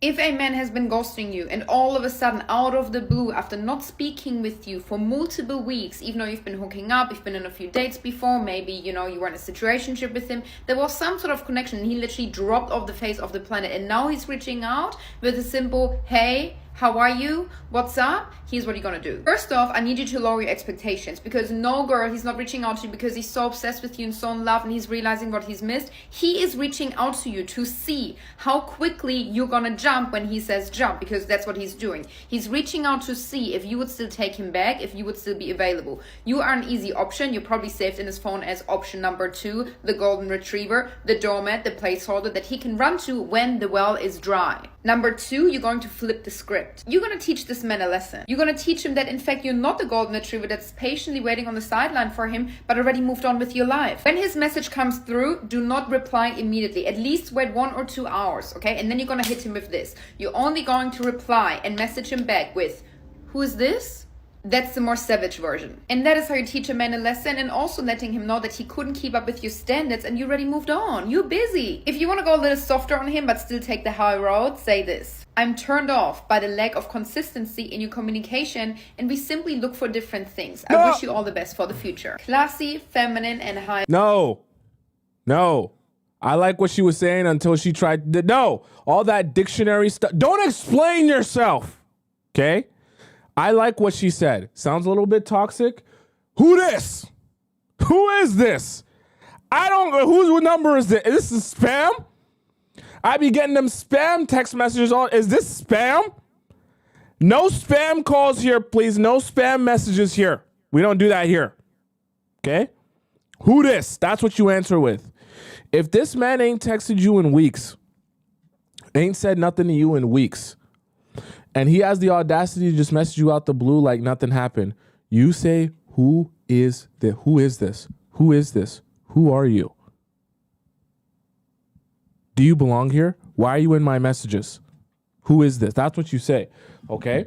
And if he messages you on, let's say Instagram or WhatsApp or whatever it is, where it's obviously like going to be his profile or whatever, you just pretend like, yo, honestly, like, what are you talking about? Like, oh, you're messaging me because what, you were busy this whole time? Oh, I didn't even know. Has it been 2 weeks? I don't know. Because some guys will message you and they'll say, oh, my bad for not texting you the past month. I've just been busy. You just be like, oh my God, it's been a month? I didn't even notice. Oh, my bad. Yeah, I guess, sure. Oh, it's been 2 weeks? Has it really been 2 weeks? I didn't even notice it's been 2 weeks. That's crazy. That's actually crazy. I didn't even realize it's been that long. And he'll be like, what? You didn't know that I hadn't talked to you in a whole month? You didn't realize that I hadn't talked to you in 2 weeks? I thought you were sitting there in your bed, sad, crying, watching paint dry, hoping for the time that I would message you again or text you back. You'd be like, oh, I didn't even know the time had passed that much. My bad. That's crazy. Got to bring the ego down a couple notches, okay? Because you have to understand, and like she mentioned, some guys aren't even messaging you at that point to actually do anything with you. Some guys just want to know that they still have control over you, and in the process of knowing that they still have control over you, they'll feel good, right, about themselves, and then they'll just, disappear again, okay? So it's very important to know that some guys will do that, and that you don't fall for that. You take them down a few notches, and it's very important to do that. Also, congratulations to the TikTok chat. I think it's like the first time we have 1,000 live viewers all at the same time in the TikTok chat. So give yourselves a big round of applause in the TikTok chat. It's the first time we've had 1,000 concurrent viewers. All right, let's go to our next It's video not until here. a woman realizes that a man will communicate with the woman that he likes. It's not that men have issues A communicating. man would it's do that any and everything y'all say men don't do with the woman he likes. Yeah, you know how many men. Did you hear what he just Yes. No, a man will do everything that y'all say men don't do and men ain't capable of, and ain't no more men like this. He would do all that without having to be prompted. Yeah. And he would do it with joy and glee for the woman he actually liked. And- so sometimes it ain't, oh, he won't do it. He won't do it for you. It's not until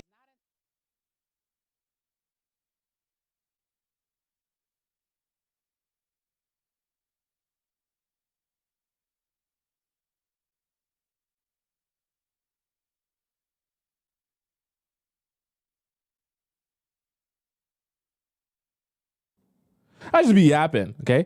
So it goes back to what I talked about earlier today is don't give men a chance or an opportunity. Sorry, give men a chance or an opportunity to show you how much they want you and want to be with you by giving them a way to show you acts of service, by giving them a way to take action for you or on your behalf. Because like he just mentioned here in this video, a guy that actually likes you will do those things for you, and he'll be glad to do those things for you. Okay, guys that like you will go out of their way for you, and those are all good things. But you need to actually give men space to go out of their way for you. Okay, and you have to give them opportunities to go out of their way for you by creating problems and seeing if they actually want to solve your problems, they actually want to go the extra mile for you, or if they're just looking to do the bare minimum for you. Because sometimes you'll present a problem to a guy that you might like, thinking, oh, this is his opportunity to like do something or, for me, or like make an act of service for me. And you'll realize that when you present your problem, he's like, oh, that's too bad. And he just leaves it and never speaks to you. And so that becomes your sign that, oh, he's not really that interested in me as I imagine, because when I have an issue or I have something that, I would want to be solved or I would need help with, he doesn't even have the internal desire to help me with it because he doesn't like me. Because if he did like me, he would actually want to do something for me in this relationship. Okay, guys have no problem doing stuff for girls that they actually are invested in and like. Stay silent if there's something a man does that upsets you. This does not mean you give your man the Thank you. You're smart. Okay, let's see if you're smart for the rest of the video. silent treatment. When you tell a man how much they actually hurt you, do you know what that does in their brain? They think of it as a triggering sort of nagging situation, like how their mom was with them. And so they don't really respect you as much if you're telling them verbally what they did to you that actually hurt you. So instead, what you do is you just stay silent. You don't tell them what they did wrong. Withdraw. That's what she should have said. You know what this allows them to do? This allows them to reflect on their behavior without you really having to say anything. And trust me, men are not dumb. Men know what they did to hurt your feelings. They will sit there, think about what they did, and they'll come back to you. Because everything is an energy source, okay? The minute you're giving in so much of your hurt and your disdain, like, oh my God, why did you do this to me? Da, da, da. All it does is just allow the guy to give you that space and that type of emotion that you're feeling. It doesn't get them to really want to try and problem solve. When you are giving them silence, you're almost saying something without really saying something. You've upset me. I don't like this, and I'm going to walk away from the situation. That allows or triggers a man to go into his problem-solving skills and figure out what does he need to do to make you feel good again. I promise you, being silent is your superpower as a woman. It's not like you're shutting out your man, but what you don't do is you don't tell him that you hurt me by doing this and that. You just simply sit there, make a very uncomfortable looking face.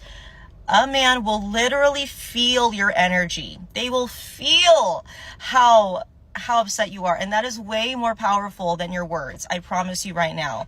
Your energy will say so much without having to say anything, and he will work hard to figure out what's going on with you. This has happened every single time with my relationships. The times that I have just straight up been so emotional or so like trying to hey, you hurt me this way. It does not have the same impact than if you were to just stay silent and have them reflect on their own behavior and have them come back to you. Their brains work way differently than us. And it gets them to figure out, why is she staying away from me? Well, I don't like this. I want her energy back. That is the best thing you can do as a woman, is not to just talk, use your mouth all the time. Use, your body language and your energy to get your point across. It's extremely powerful. And you won't use any extra emotional energy on anything, because at the end of the day, this person must. Yeah, like I told you guys before, guys they can't. And actually, this is such a big point, and I didn't realize how important this was for you all to understand, because I now see in doing this show how much of a pain point this is for a lot of you in getting guys to act right or make adjustments. Because I know how guys think, but I realize that you guys don't understand how guys work and how they respond to different things. So when you guys are being emotional about your situation, because naturally when you're emotional about it, you care about a situation or you care about a person and what's going on is upsetting you, you want to tell him what's going on, you want to yap, you want to be, emotional, you want to cry and things like that. There's nothing wrong with having the emotions. But what you have to understand is in the process of allowing your man to receive what's going on and actually making a change, guys don't really receive all of that emotion and all of those words as I need to make a change. They actually a lot of times receive that as, oh, she really likes me, which is why she's crying and why she's hysterical. So in a really, really weird sadistic way, when you're crying and you're super overly emotional, they're actually not really connecting in their brains like I should stop that behavior. They actually kind of think, wow, this is an example of how much she cares and how much she really, really likes me. But when you withdraw from them, and she said just stay silent, but I'll add just withdrawing from them, they actually start saying to themselves, there's something wrong now. Because my woman is supposed to be attached to me, meaning she's supposed to be emotional with me. She's supposed to be emotional about me. She's supposed to cry. She's supposed to care. If she's withdrawing, that means she doesn't care anymore. That means she's over me. That means she might be attached to someone else who's making her cry and making her hysterical and making her emotional. So they start thinking, I've got to hurry up and fix it. I've got to hurry up and do something about it. I've got to hurry up and figure out what the issue is so that I can get us back to a place where she cares again. Because if my girl doesn't care about me, then she must be caring about some other man. Okay? Guys are actually able to receive that. That fires in their brain. Okay? Because if a guy, I promise you this, okay? I just want you to understand this example. If guys are with guys and they're sitting around with each other and they're just having conversation, and one guy says, oh, bro, I'm going to tell you about this. Yo, so the other day, bro, Stephanie, she went through my phone. Bro, this girl wakes me up in the middle of the night, splashes cold water on me, starts hitting me. She's like, you stupid B, I can't believe you did this to me. And they're going to be like, oh, nah, bro, you crazy. She burnt your Jordans. Oh, nah, bleached your clothes. Oh, nah, she crazy. You must have been D'ing her down crazy, bro. Oh, and they're going to be laughing about the situation. Because how guys are receiving that is not, oh, what a horrible situation. Your girl was so upset. We're so sorry for you. They're going to be receiving that as, oh, she's going crazy because she loves you, bro. She's going crazy because you D'ing her down crazy, bro. She's super attached to you. She really wants you. That's why she's so overly emotional. But if that same guy were to sit down with his boys and be like, hey, so I cheated on my girl and she went through my phone and I know she saw it and she didn't say nothing. She actually just sat there really calm. She didn't even address it. And I even said, I apologize for it. And she said, it's no problem. Do you know what his guy friends would be like? Oh, nah. They'd be like this. They'd all act like someone died. They'd be like, bro, I think you're cooked. Bro, I think you're cooked forever. Bro, I think she's cheating on you. I think she has another boyfriend. I think your relationship is over. I think she's been cheating on you, bro. You're telling me she saw and she didn't have oh, you're cooked. You're so cooked, bro. And they're all going to sit there wondering, right? They're all going to sit there. How do we fix this? What's going on now? Because guys do not receive indifference or withdrawal from women as a good thing. They receive that as, hey, all the alarm bells are going off. Something is very, very, very wrong. So you have to start getting good at that to understand how to communicate to men that you're actually upset, because that's how they actually properly receive that. Okay. Most men are trash. Some can just be recycled.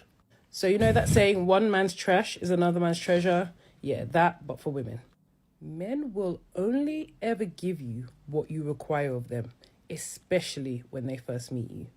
So women have to understand that how your relationship with that man is, a lot of times, is based on you and how you interacted with that man and your expectations of that. She always be having glass skin. It's like every time she gets on the video, she just finished doing her skincare routine. I think it's slightly a flex on us. Slightly. Man, when you first met him. Now, a lot of women do not want to hear that because they see it as blaming women. However, accountability in this dating game is key. I am not saying it's your fault what happened to you. However, it happened because of you. Those are two different things, but they are both true. When something is your fault, you made it happen, you deserved it. That is not what I'm saying. When something happens because of you, that means that you were part of it and you didn't stop it. And that is true for a lot of us, myself included, as someone who has been in a domestic violence relationship. The reality is, for a multitude of reasons, because I felt sympathy for him, because I had hope, because I thought things would be better, because I wanted to try and give it a chance, I didn't leave on multiple occasions when I could have. No, it's not my fault that he was abusive. However, I could have left. Those two things are still true at the same time. I am not victim blaming. I'm trying to explain how we need to adjust our mindset as women to really be able to handle these men. When someone does something dirty to you or shows you who they are in a negative way, believe them. Women, we give way too many chances. We make way too many excuses for these men and why they've done what they've done. Even as women, we start to introvert and think, oh no, but I'm this way. And I'm like that too. Baby, get off the floor. Get off the floor. That man is being mean, cruel, horrible to you. But because you don't want to let him go, let's really talk, ladies. Because you want him so bad, because you want the hope of what you think that relationship can be and what you've dreamed it can be. And you see him and you see someone who could be your husband and someone who's got a good life for them. And if you join that life, it will be a good life for you. You don't want to let him go.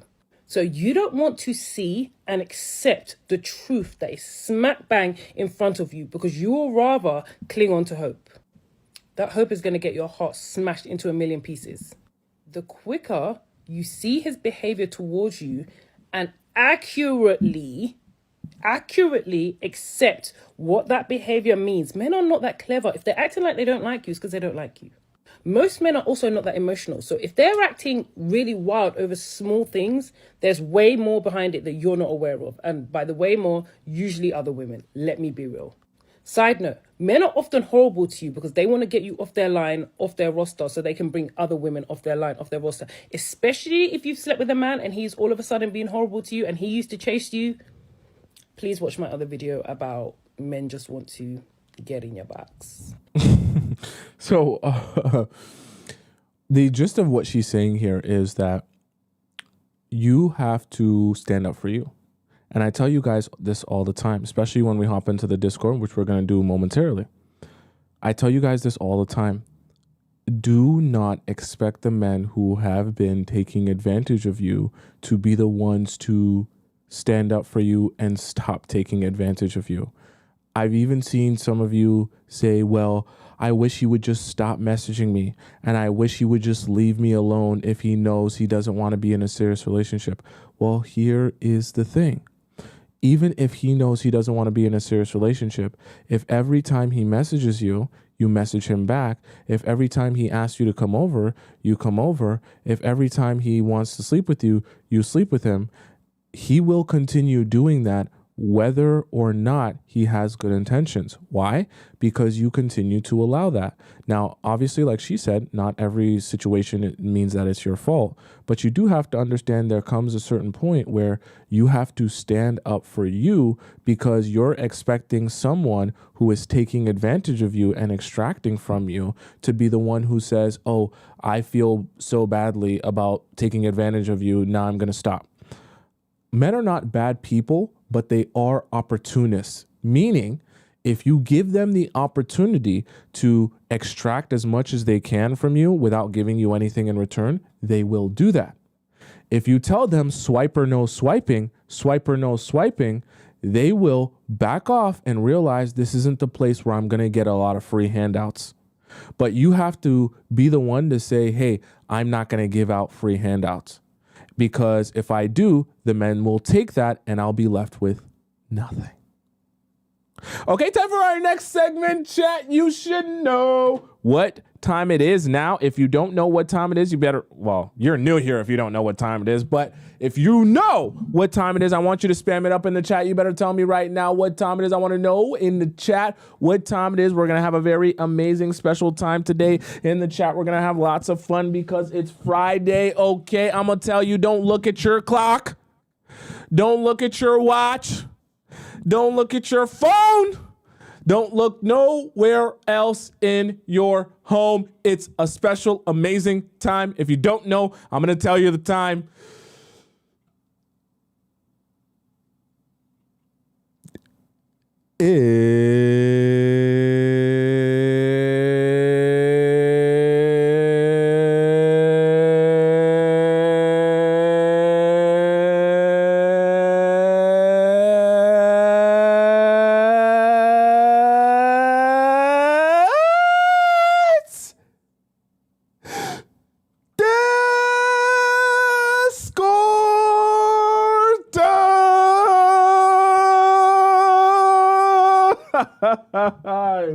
Okay, chat.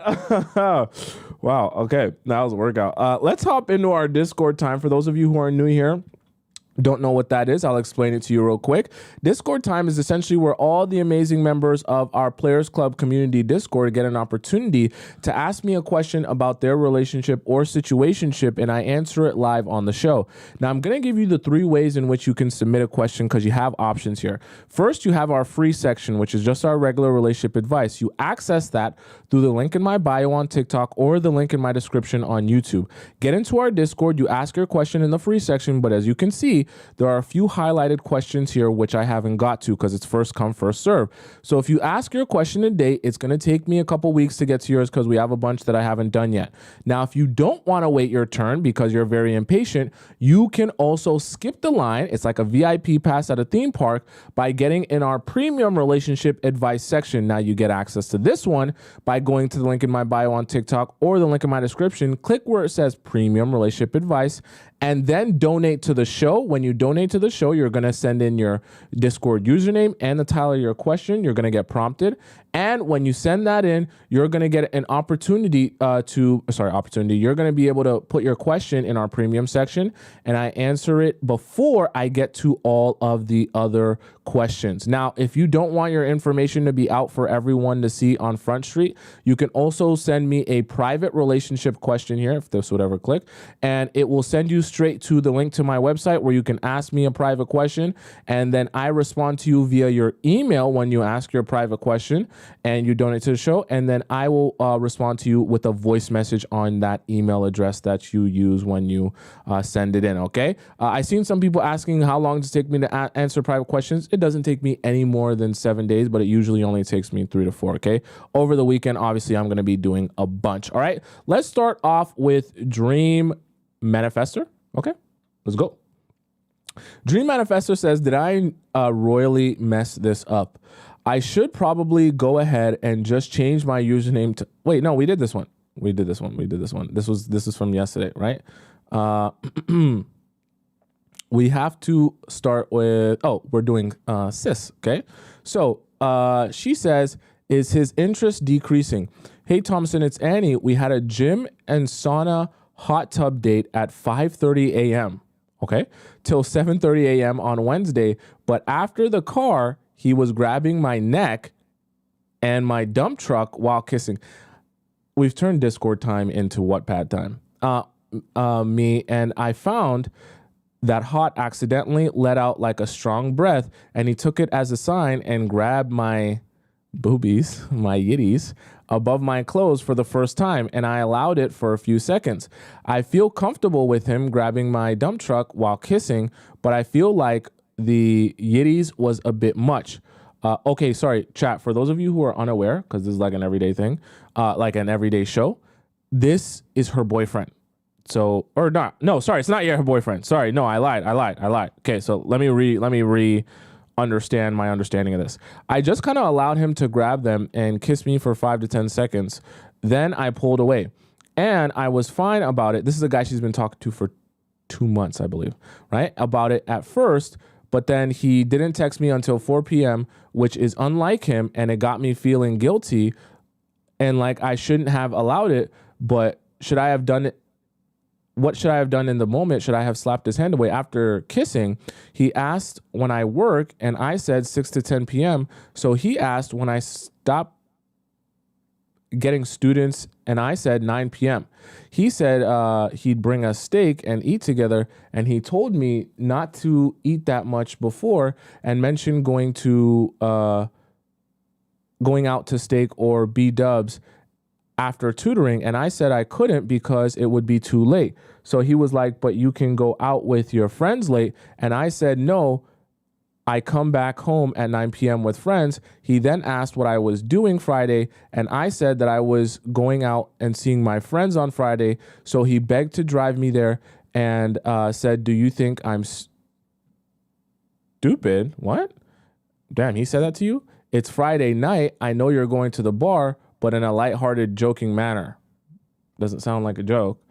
He kept kissing me and then asking me, so I'll see you and drive you Friday night.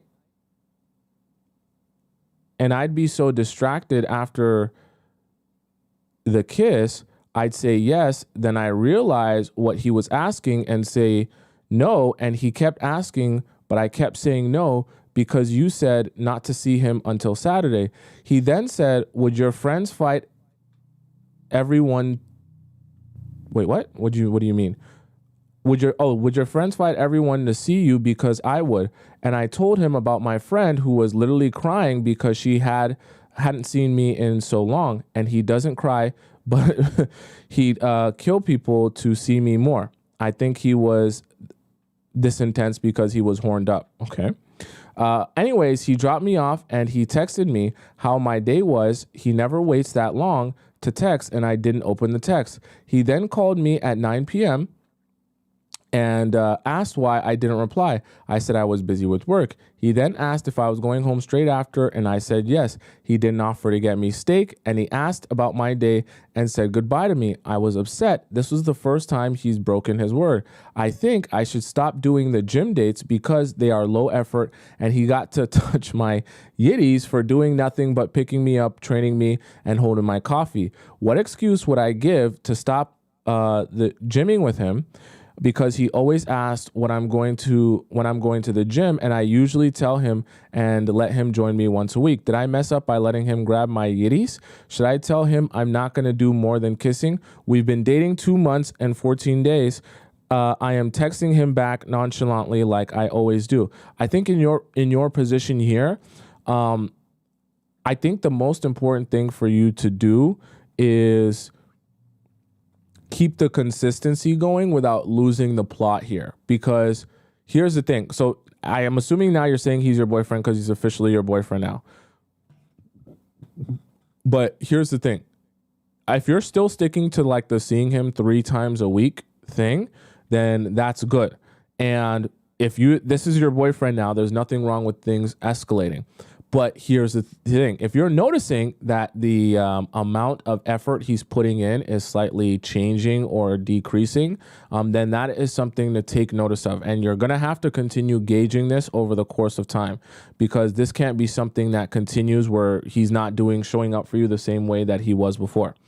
He's starting to switch up. He usually always replies to me, and the second time he's online, but right now he is replying to other people and replying, to me much later. Okay. I think him being able to grab my yitties boosted his ego so much because he knows the past 4 years I've only allowed one other man to kiss me. After I decided he wasn't for me, he just flew back to New York. He also has seen how I've ghosted I've ghosted men who talk to themselves in my messages, which probably boosts his ego since I reply to him. I mean, I'm assuming he's your boyfriend now, right? And also, I applied your strategy a week ago to try to get him to try to get me more food to work by telling him that I was bragging to my friends about him remembering my favorite foods and bringing them to work, and the guy who has a crush on me from work who didn't have the guts to talk to me after that, etc. So maybe that boosted his ego as well. We have a long Halloween date on Saturday. Should I talk to him about not doing anything more than kissing? If he would have picked up his friend and his friend's girlfriend, though, I wouldn't be able to talk about it. So do I wait till next week? Whenever you can, talk about this, but it should be in person. So don't do that over the phone.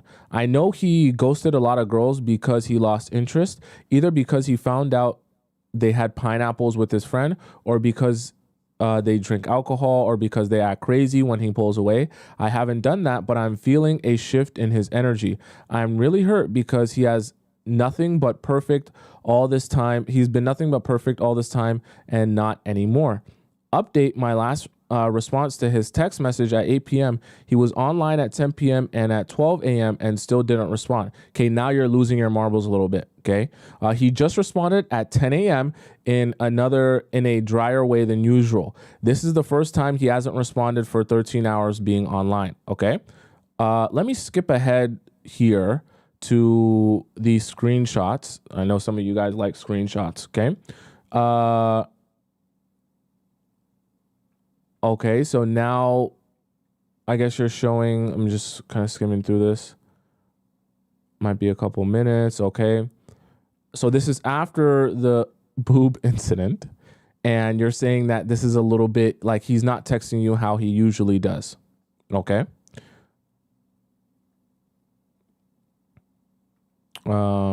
He's crazy how he skip. Okay. So here's the thing. Okay. If that's like the gist of what you're asking here, here's the thing. If you're starting to notice differences in the way that he's treating you or approaching you, I want you to, so this can be a single incident, but this can also turn into a bigger issue. So I want you to start gauging this over the course of time. Give this a couple more weeks and let's see if this process of his effort decreasing continues. I don't think that it's enough to assume that there's a correlation between you guys having that one moment and, you know, things getting a little bit weird. That could just be a coincidence of timing. But let's see. Let's be patient for a bit. You're going to do nothing. So you're only going to just talk to him when he messages you. You're only going to go out with him when he messages you, and you're only going to receive like you've been doing. But let's take this opportunity for the next couple of weeks to see if he starts to decrease the amount that he's messaging you or talking to you, or this weird change in behavior is now becoming the new norm. Now we have an issue, because now if his behavior is changing a lot, you're going to have to start making some different decisions. Obviously, this is only like a one-time thing and it's something very small. So it's not enough to say, okay, something drastic has changed. But if you start noticing this like happening like multiple times now over the course of weeks, now we might have to start looking into what the reason for that might be. Okay. And you might have to start answering some questions. So I think at the point that you're at now, I don't think that there's anything super huge to worry about. Okay. But what I want to say is this behavior can't continue for a long period of time or for an extended period of time. So if you start seeing that this behavior is continuing for another, let's say, week or 2 weeks time, then we're going to have to do some reevaluating of what is going on now, because he seemed really into you before and now he's not putting that same best foot forward. So I think even before you're going to approach him, you're going to start having to do some investigating. So if this continues in like a couple weeks, then you can update me, and then we'll figure out how to help you do some investigating here, because we can't say anything's going on yet, but if this continues, you might have to do some investigating. Let's go to our next question here. Okay. Oh, you added he isn't my boyfriend, but he isn't my boyfriend yet. Okay. Yeah. But this is like 2 months that you guys have been seeing each other. Okay. And it's only been 2 days he's been like this. So let's see if this continues for another week or so. And then we can start judging if that behavior is really something off. All right. Next we have here Toppy. Toppy says, what this guy... Wait, what?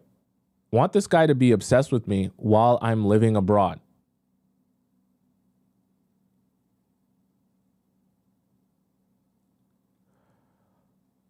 I, 21, have met a guy who's 22 through a mutual friend at a house party.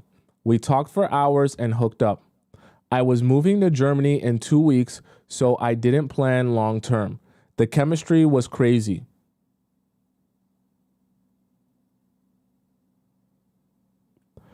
We met a few more times, talking a lot, mostly him, since I asked the questions. And having pineapples.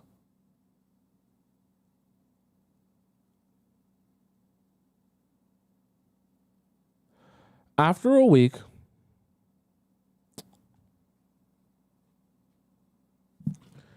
I don't get it. After a week, I told him I didn't want casual pineapples anymore. And to my surprise, he still wanted to meet. That's because he doesn't take what you're saying seriously. Let's go on. He took me on 3 more dates where we talked, kissed, and cuddled, but also did activities, not just lying around.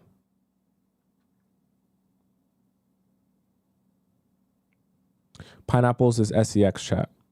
He said he can truly be himself with me and always feels good around me.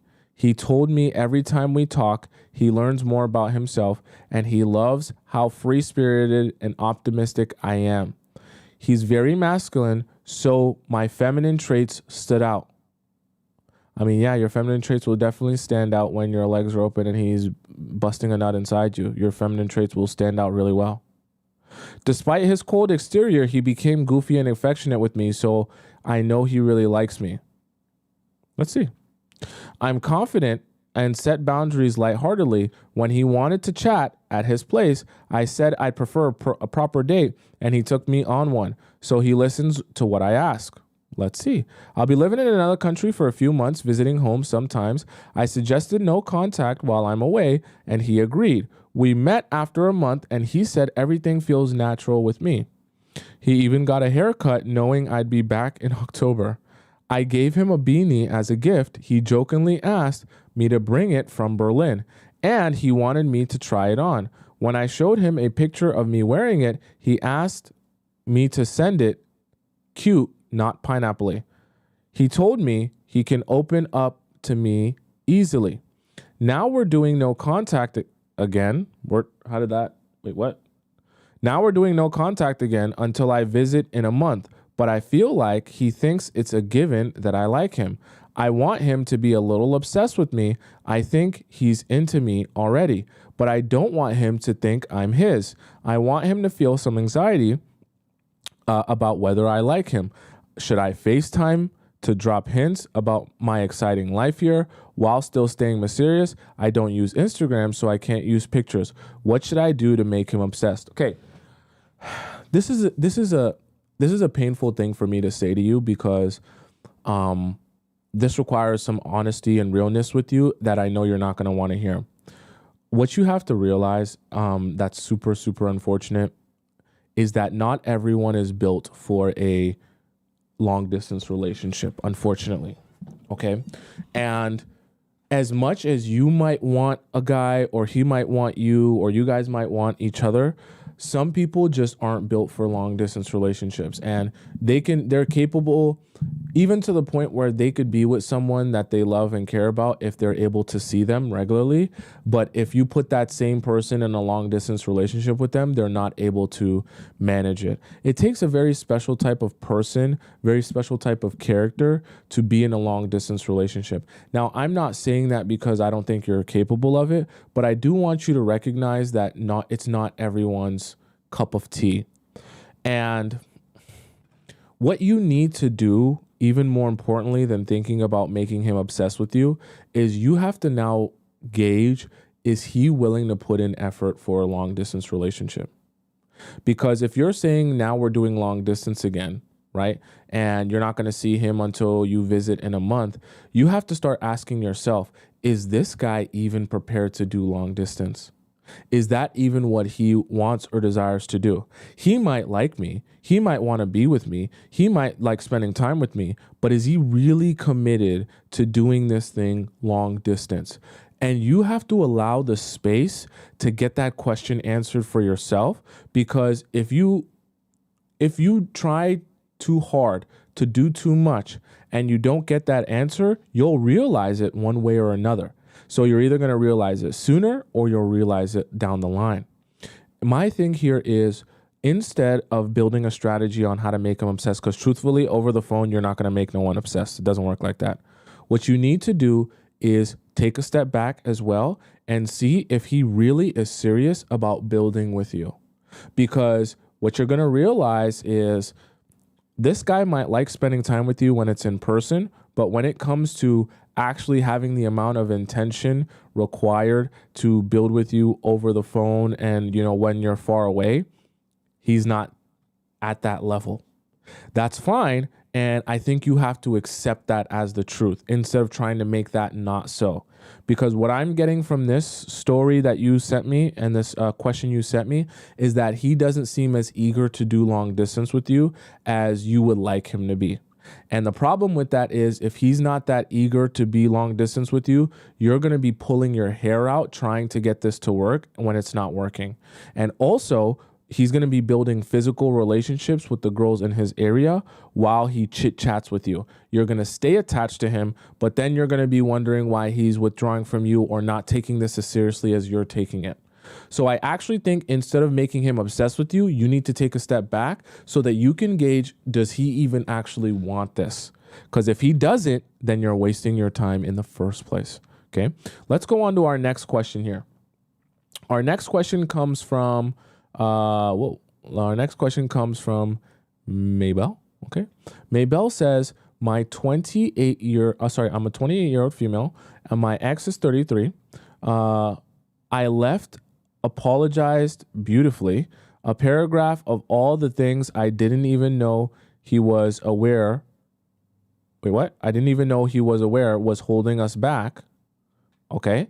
I told him I'm speechless because I am, but he hasn't replied. What do I do? You do nothing. Okay. This is your ex.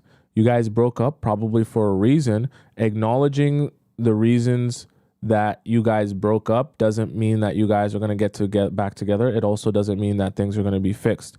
So if he is not responding to your message, don't assume that that means you're supposed to be prompted to do anything. You do nothing. If he doesn't have the desire to fix this or make the relationship better, or he doesn't explicitly say, I want to work on this, then you leave him to it. Okay. You don't beg him to want to work on this or change things or adjust things or fix things for the future. You don't beg people. Okay. Let's do our next question here, which comes from Diesel or Des6. Okay. Des6. Des6 says, moving to another country plus breakup. Okay. Des6 says, hi, I'm not living in the USA. I've never been there. This is for context. I have some nice relationship going on for a year. I'm 26. He is 28. We are official, exclusive. We know each other's friends. I know his brother. He introduced me. We travel together. However, he never told me he loves me. How long has this been going on? Neither do I.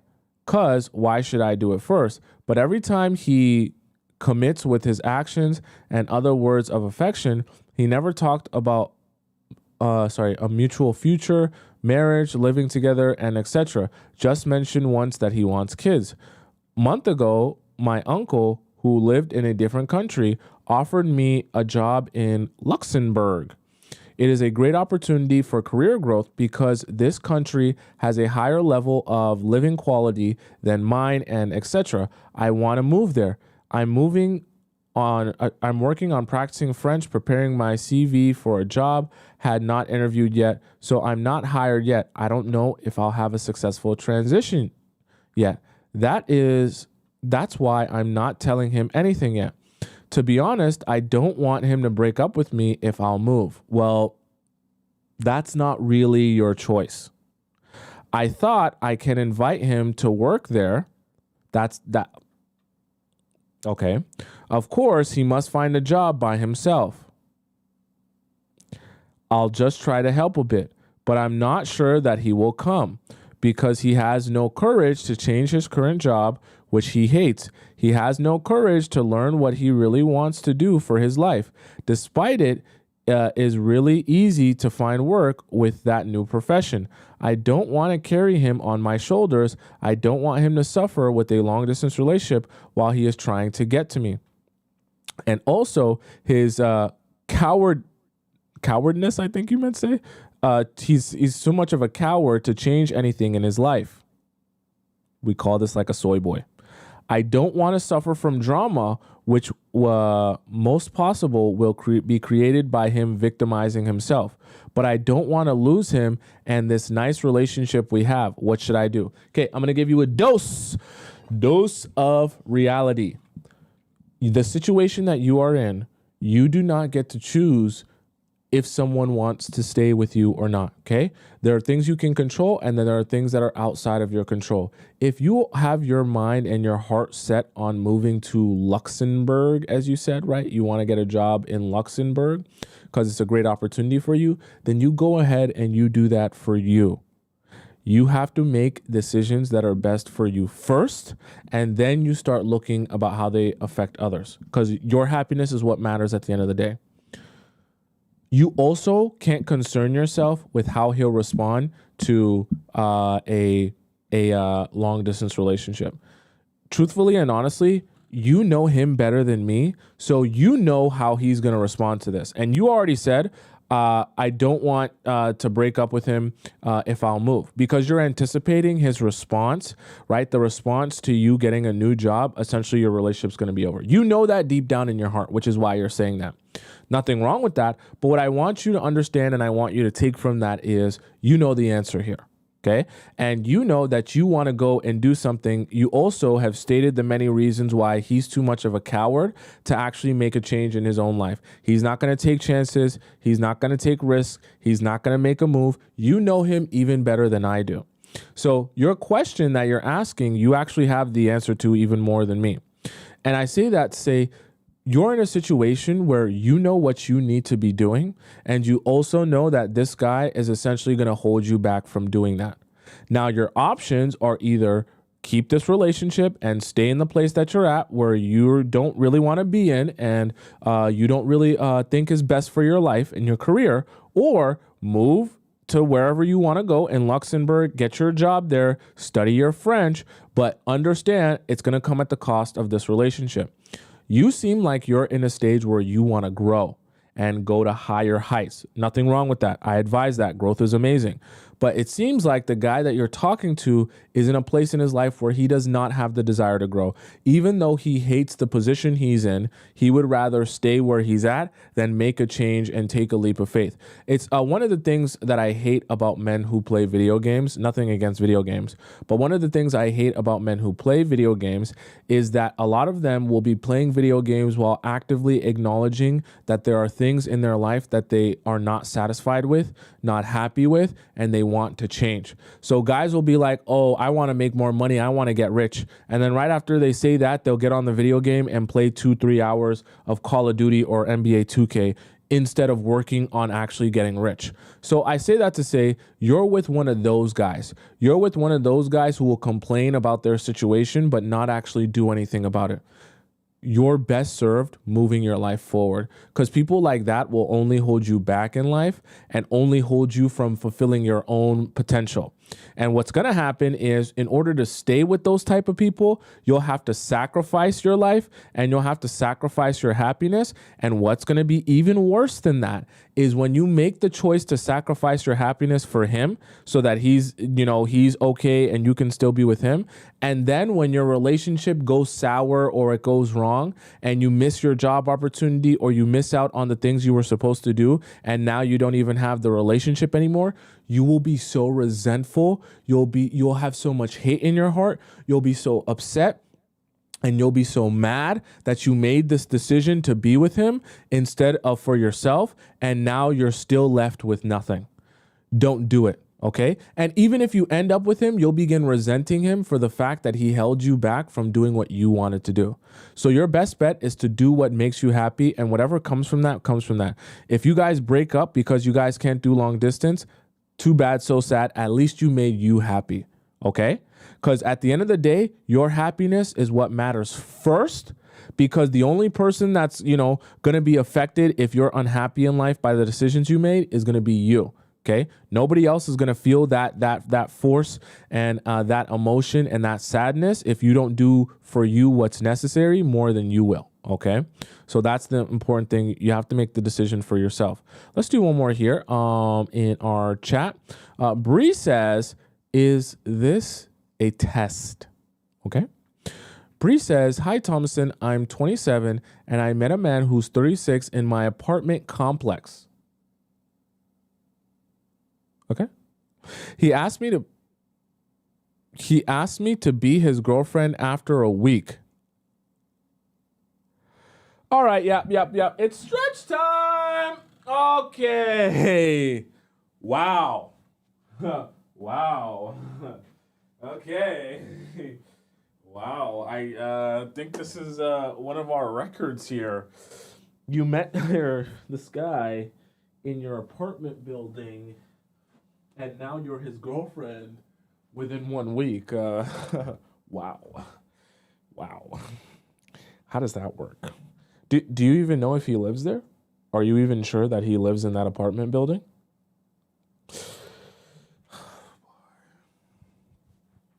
Clearly, I have to work harder than the enemy here.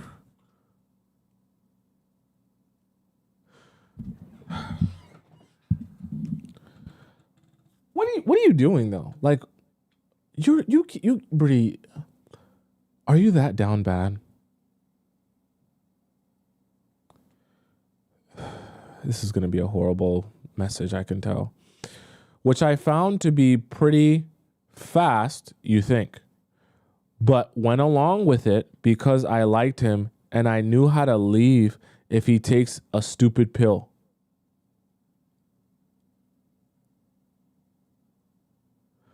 One week, someone asking me to be their girlfriend, or if a guy asks you to be, how do you not just take it as a joke? I would almost assume that person is joking because it's so unserious. It's like gotta be a joke. He kept consistent for about 3 weeks. I had to turn down the pineapples numerous times, but I have allowed him to spend the night a few times on my couch. I mean, wait, but why? Why does he even spend the night? He lives in the same apartment complex as you. Why doesn't he just sleep in his own bed? Why is he sleeping on your couch when he... See? This is where you have to start getting smart and using your sense. If that guy actually lives in your apartment complex, why is he even okay with sleeping on your couch? That doesn't make logical sense. Think about that. The guy who lives in your complex is okay with sleeping on your couch. Why doesn't he just walk a couple floors up and sleep in his apartment? You got to start getting good at reading into details here and things that don't make logical sense. If I was messing with someone that lived in my same building and she was like, oh, you can sleep on my couch or, you can leave, I would just literally put on my slippies and walk upstairs. Unless I don't live in that complex. I have been to his place as well. Oh, you have? And that's actually his place? Are you sure? However, after the third time, I couldn't anymore because it was too much temptation. He said he respected it and still wanted to be patient and learn me. He even told me, don't break, regarding not giving up pineapples. What is this? He also made it obvious that he was testing me by telling me, what? Anyways, right after, I didn't hear from him for 3 whole days. I thought this was your boyfriend. What happened to that? If he didn't ask me to be his girlfriend, I honestly would have said nothing and just moved on. But I didn't want to risk someone new knowing I didn't properly end things, so that's what I did. On the 4th day, I sent him a message that this wasn't going to work. And how old are you guys?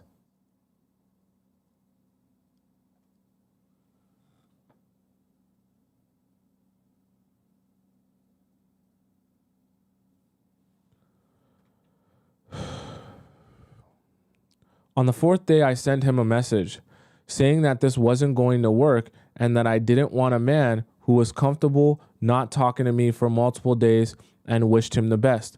He didn't take a long time to respond. Why didn't he just walk down to your apartment and talk to you? Saying he respectfully understood and offered to be friends. How much time has passed here? How much time has actually passed here? 3 weeks has passed here. So you've been his boyfriend for 3 weeks. You guys had a 3-week relationship. How old are you guys again?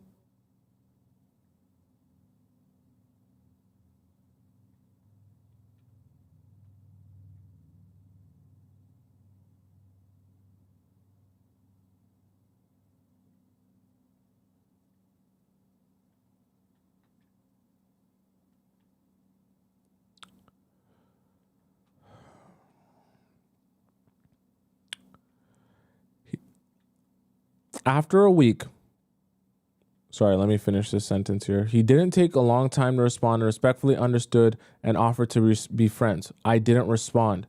After a week, he came to my apartment with some apology tacos. Is this a joke? Are you trying to be funny? He came to your apartment with apology tacos from Taco Bell. You know that.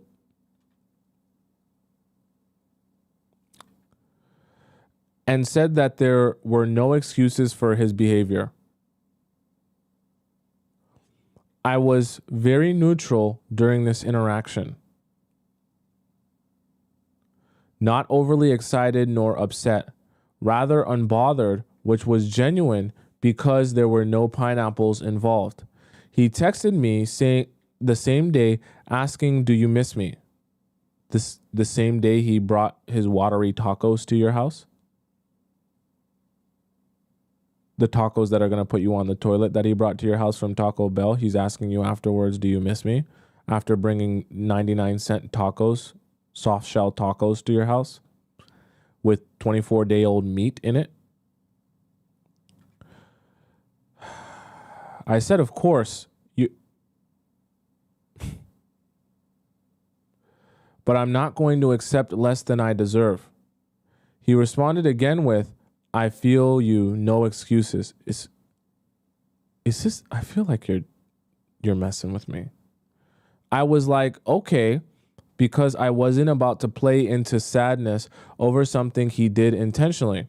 It has now been a week and a half since that incident, and we haven't talked. You don't see him in the lobby or anything?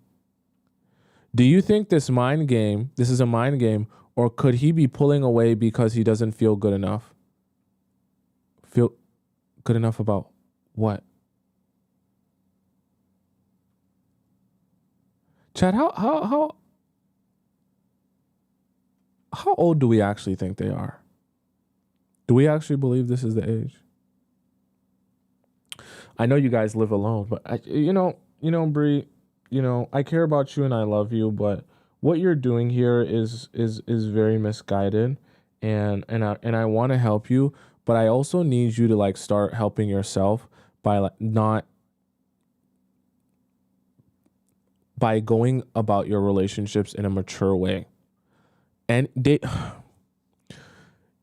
any guy who asks you to be his girlfriend within a week is unserious, whether it be because he's too stupid to understand how dumb that is, or he's just trying to manipulate you on such a level where he actually thinks that'll work on you. Either way, you shouldn't even be entertaining guys like that. There's so much lack of awareness, emotional intelligence, and critical thinking skills if a guy's gonna ask you to be his girlfriend after a week. Also, Bree, as a safety, oh boy, I feel like I'm breaking this down to my young daughter. It is a safety issue to be committing yourself to someone you don't even know. I guarantee you after a week, you don't even know his last name. You don't know his family. You don't know his friends. You don't know anything about him or you. He could invite himself to your apartment. You could go to his, and that guy could unalive you. You don't know anything about him. That is a complete stranger. and you're saying yes to being his girlfriend, you don't know anything about that guy. So it pains me to say this to you because I care about you and I know you're asking your question because you want advice, but your judgment is so poor, it's actually a safety issue, which is concerning to me because it makes me feel like you're so gullible that you don't actually see how even accepting, even before accepting, even entertaining a guy who would be willing to actually seriously ask this of you is something you should actually be like trying to get away from and not someone you should even be wanting to see or spend time with, because that should alert you to the fact that that guy is a little bit off. If he was willing to actually be serious about asking you to be his girlfriend within a week, that guy's a little bit off. And those are the type of guys you need to be staying far away from because you're never going to get anything good out of those guys. And Bree, I think even before we do anything else, we need to start working on your judgment here. You should never, ever be dating someone before you know them well. And you definitely shouldn't be in any private spaces with them before you get an understanding of who they are. Do I need to start playing on this show some of these criminal stories that I be seeing on YouTube of this person, went on? There was one I seen the other day of one of these criminal stories on YouTube where this guy met a girl on Tinder and unalived her in a hotel room. Okay, I hate to scare some of y'all, but like this is real life here. Okay, you can't be taking your stuff so willy-nilly that you think everyone you meet is here for the best of reasons here. Like you got to start taking, you're a woman, you got to start taking your safety into account. You got to start showing a little bit of discernment. You got to start saying to yourself, hey, I'm not just going to be so down bad all the time that the first guy that shows me attention, I'm just going to say yes to him. You got to start saying, hey, I'm going to be looking out for the signs on whether these guys that are approaching me even have sense or not. This doesn't strike me as someone who has sense. Okay. And it's perplexing to me, but also concerning to me that you would even be okay with this or say yes to this, because that could have gone really badly. You don't know this guy. And on the other flip side of that, as it relates to this relationship, I don't think you need to be entertaining this guy at all, truthfully. I don't think for any reason, once he does that, right, asks you out to be his girlfriend in the first week, I think that those are guys you don't even want to try to build a relationship with. Even if he has good intentions, even if he's a nice guy, I don't think on an emotional intelligence level and a critical thinking skills level, he's where you need a guy to be that you can build a long-term sustainable relationship with. Because there's a threshold of critical thinking skills and emotional intelligence that you need from a man that you're going to make a husband out of. You don't want to be making a husband out of a man with very low critical thinking skills and very low emotional intelligence. And that's what that screams to me if he's actually serious about asking you to be his girlfriend within a week. Because he also doesn't know who you are, doesn't know you from a can of paint, doesn't know your friends, doesn't know the first thing about you, and he's asking you to be his girlfriend within a week. I mean, how much time could you really spend with each other within a week? I get you live in the same apartment complex, but I doubt you guys spent every day together. It's very not good. Very not good and very not safe. Please make better judgment and please leave this guy alone. Don't talk to him ever again, honestly. And don't be going, I don't even want you especially, Bree, I don't want you on Tinder or Hinge either, because you're going to get duped by some of these guys as well. No meeting guys on Hinge, Tinder, or Snapchat. And no meeting guys in your apartment complex. Meet them outside and spend some time with them outside of the complex. Then get to know them a little bit outside. Then we can start bringing it into other places, okay? We don't want you meeting random men, and we definitely don't want you being random men's girlfriends, okay? Next, that is the show for today. If you guys have any questions for me and you want me to answer it ASAP, you can either send it to our premium Discord or send me a private question, which I am going to get to all of my private questions this weekend. And you can get me a private question, send me a private question by going to the link in my bio on TikTok or the link in my description on YouTube and clicking where it says private question. You can also click where there's premium Discord as well. For all of you beautiful people that want to follow me on Instagram, my Instagram is right above my head. It's on the top left corner of the screen. There, it's just Tomisin_Tub, and it's Tomisin_Tub on the bottom of the screen for those of you on YouTube. Someone said, don't go. I've been on for like 3 hours. By the way, for those of you who are on TikTok and you want to rewatch the show, okay, because I know some of you guys are like, oh my God, this was so great. I want more. It's my first time seeing it. My YouTube is Tomisin Atobatele. Just go on my YouTube page, and you'll be able to see in my YouTube page, you can even just type in my first name. It's right above my head on the top right of the screen. When you go to my YouTube page, go to the live section. You'll be able to see this live stream. You'll also be able to see all the other live streams I've done. So there's hours and hours and hours and hours and hours of content with the same format, same show, just different topics that you guys can watch there till you're blue in the face, okay, until the next time you see me. All right, so that's available to you guys there. And the YouTube chat and the TikTok chat is in the video, so it's just an amazing experience, all right? For those of you who are wondering when you can catch me online again, live again, it'll be on Monday at 4 p.m. Eastern Standard Time, because I'm live every weekday at 4 p.m. Eastern Standard Time. So until we meet again, goodbye for now, right? Arrivederci, au revoir, hasta la vista, sayonara, adios, ciao, salam. I will see you later. Have a great weekend. Be safe. Bon voyage! Enjoy the rest of your weekend. I'm going to be on YouTube posting YouTube videos as well. So you guys be on the lookout for that. And I will see you again on Monday at 4 p.m. Eastern Standard Time. Yeah, I'm feeling loosey-goosey.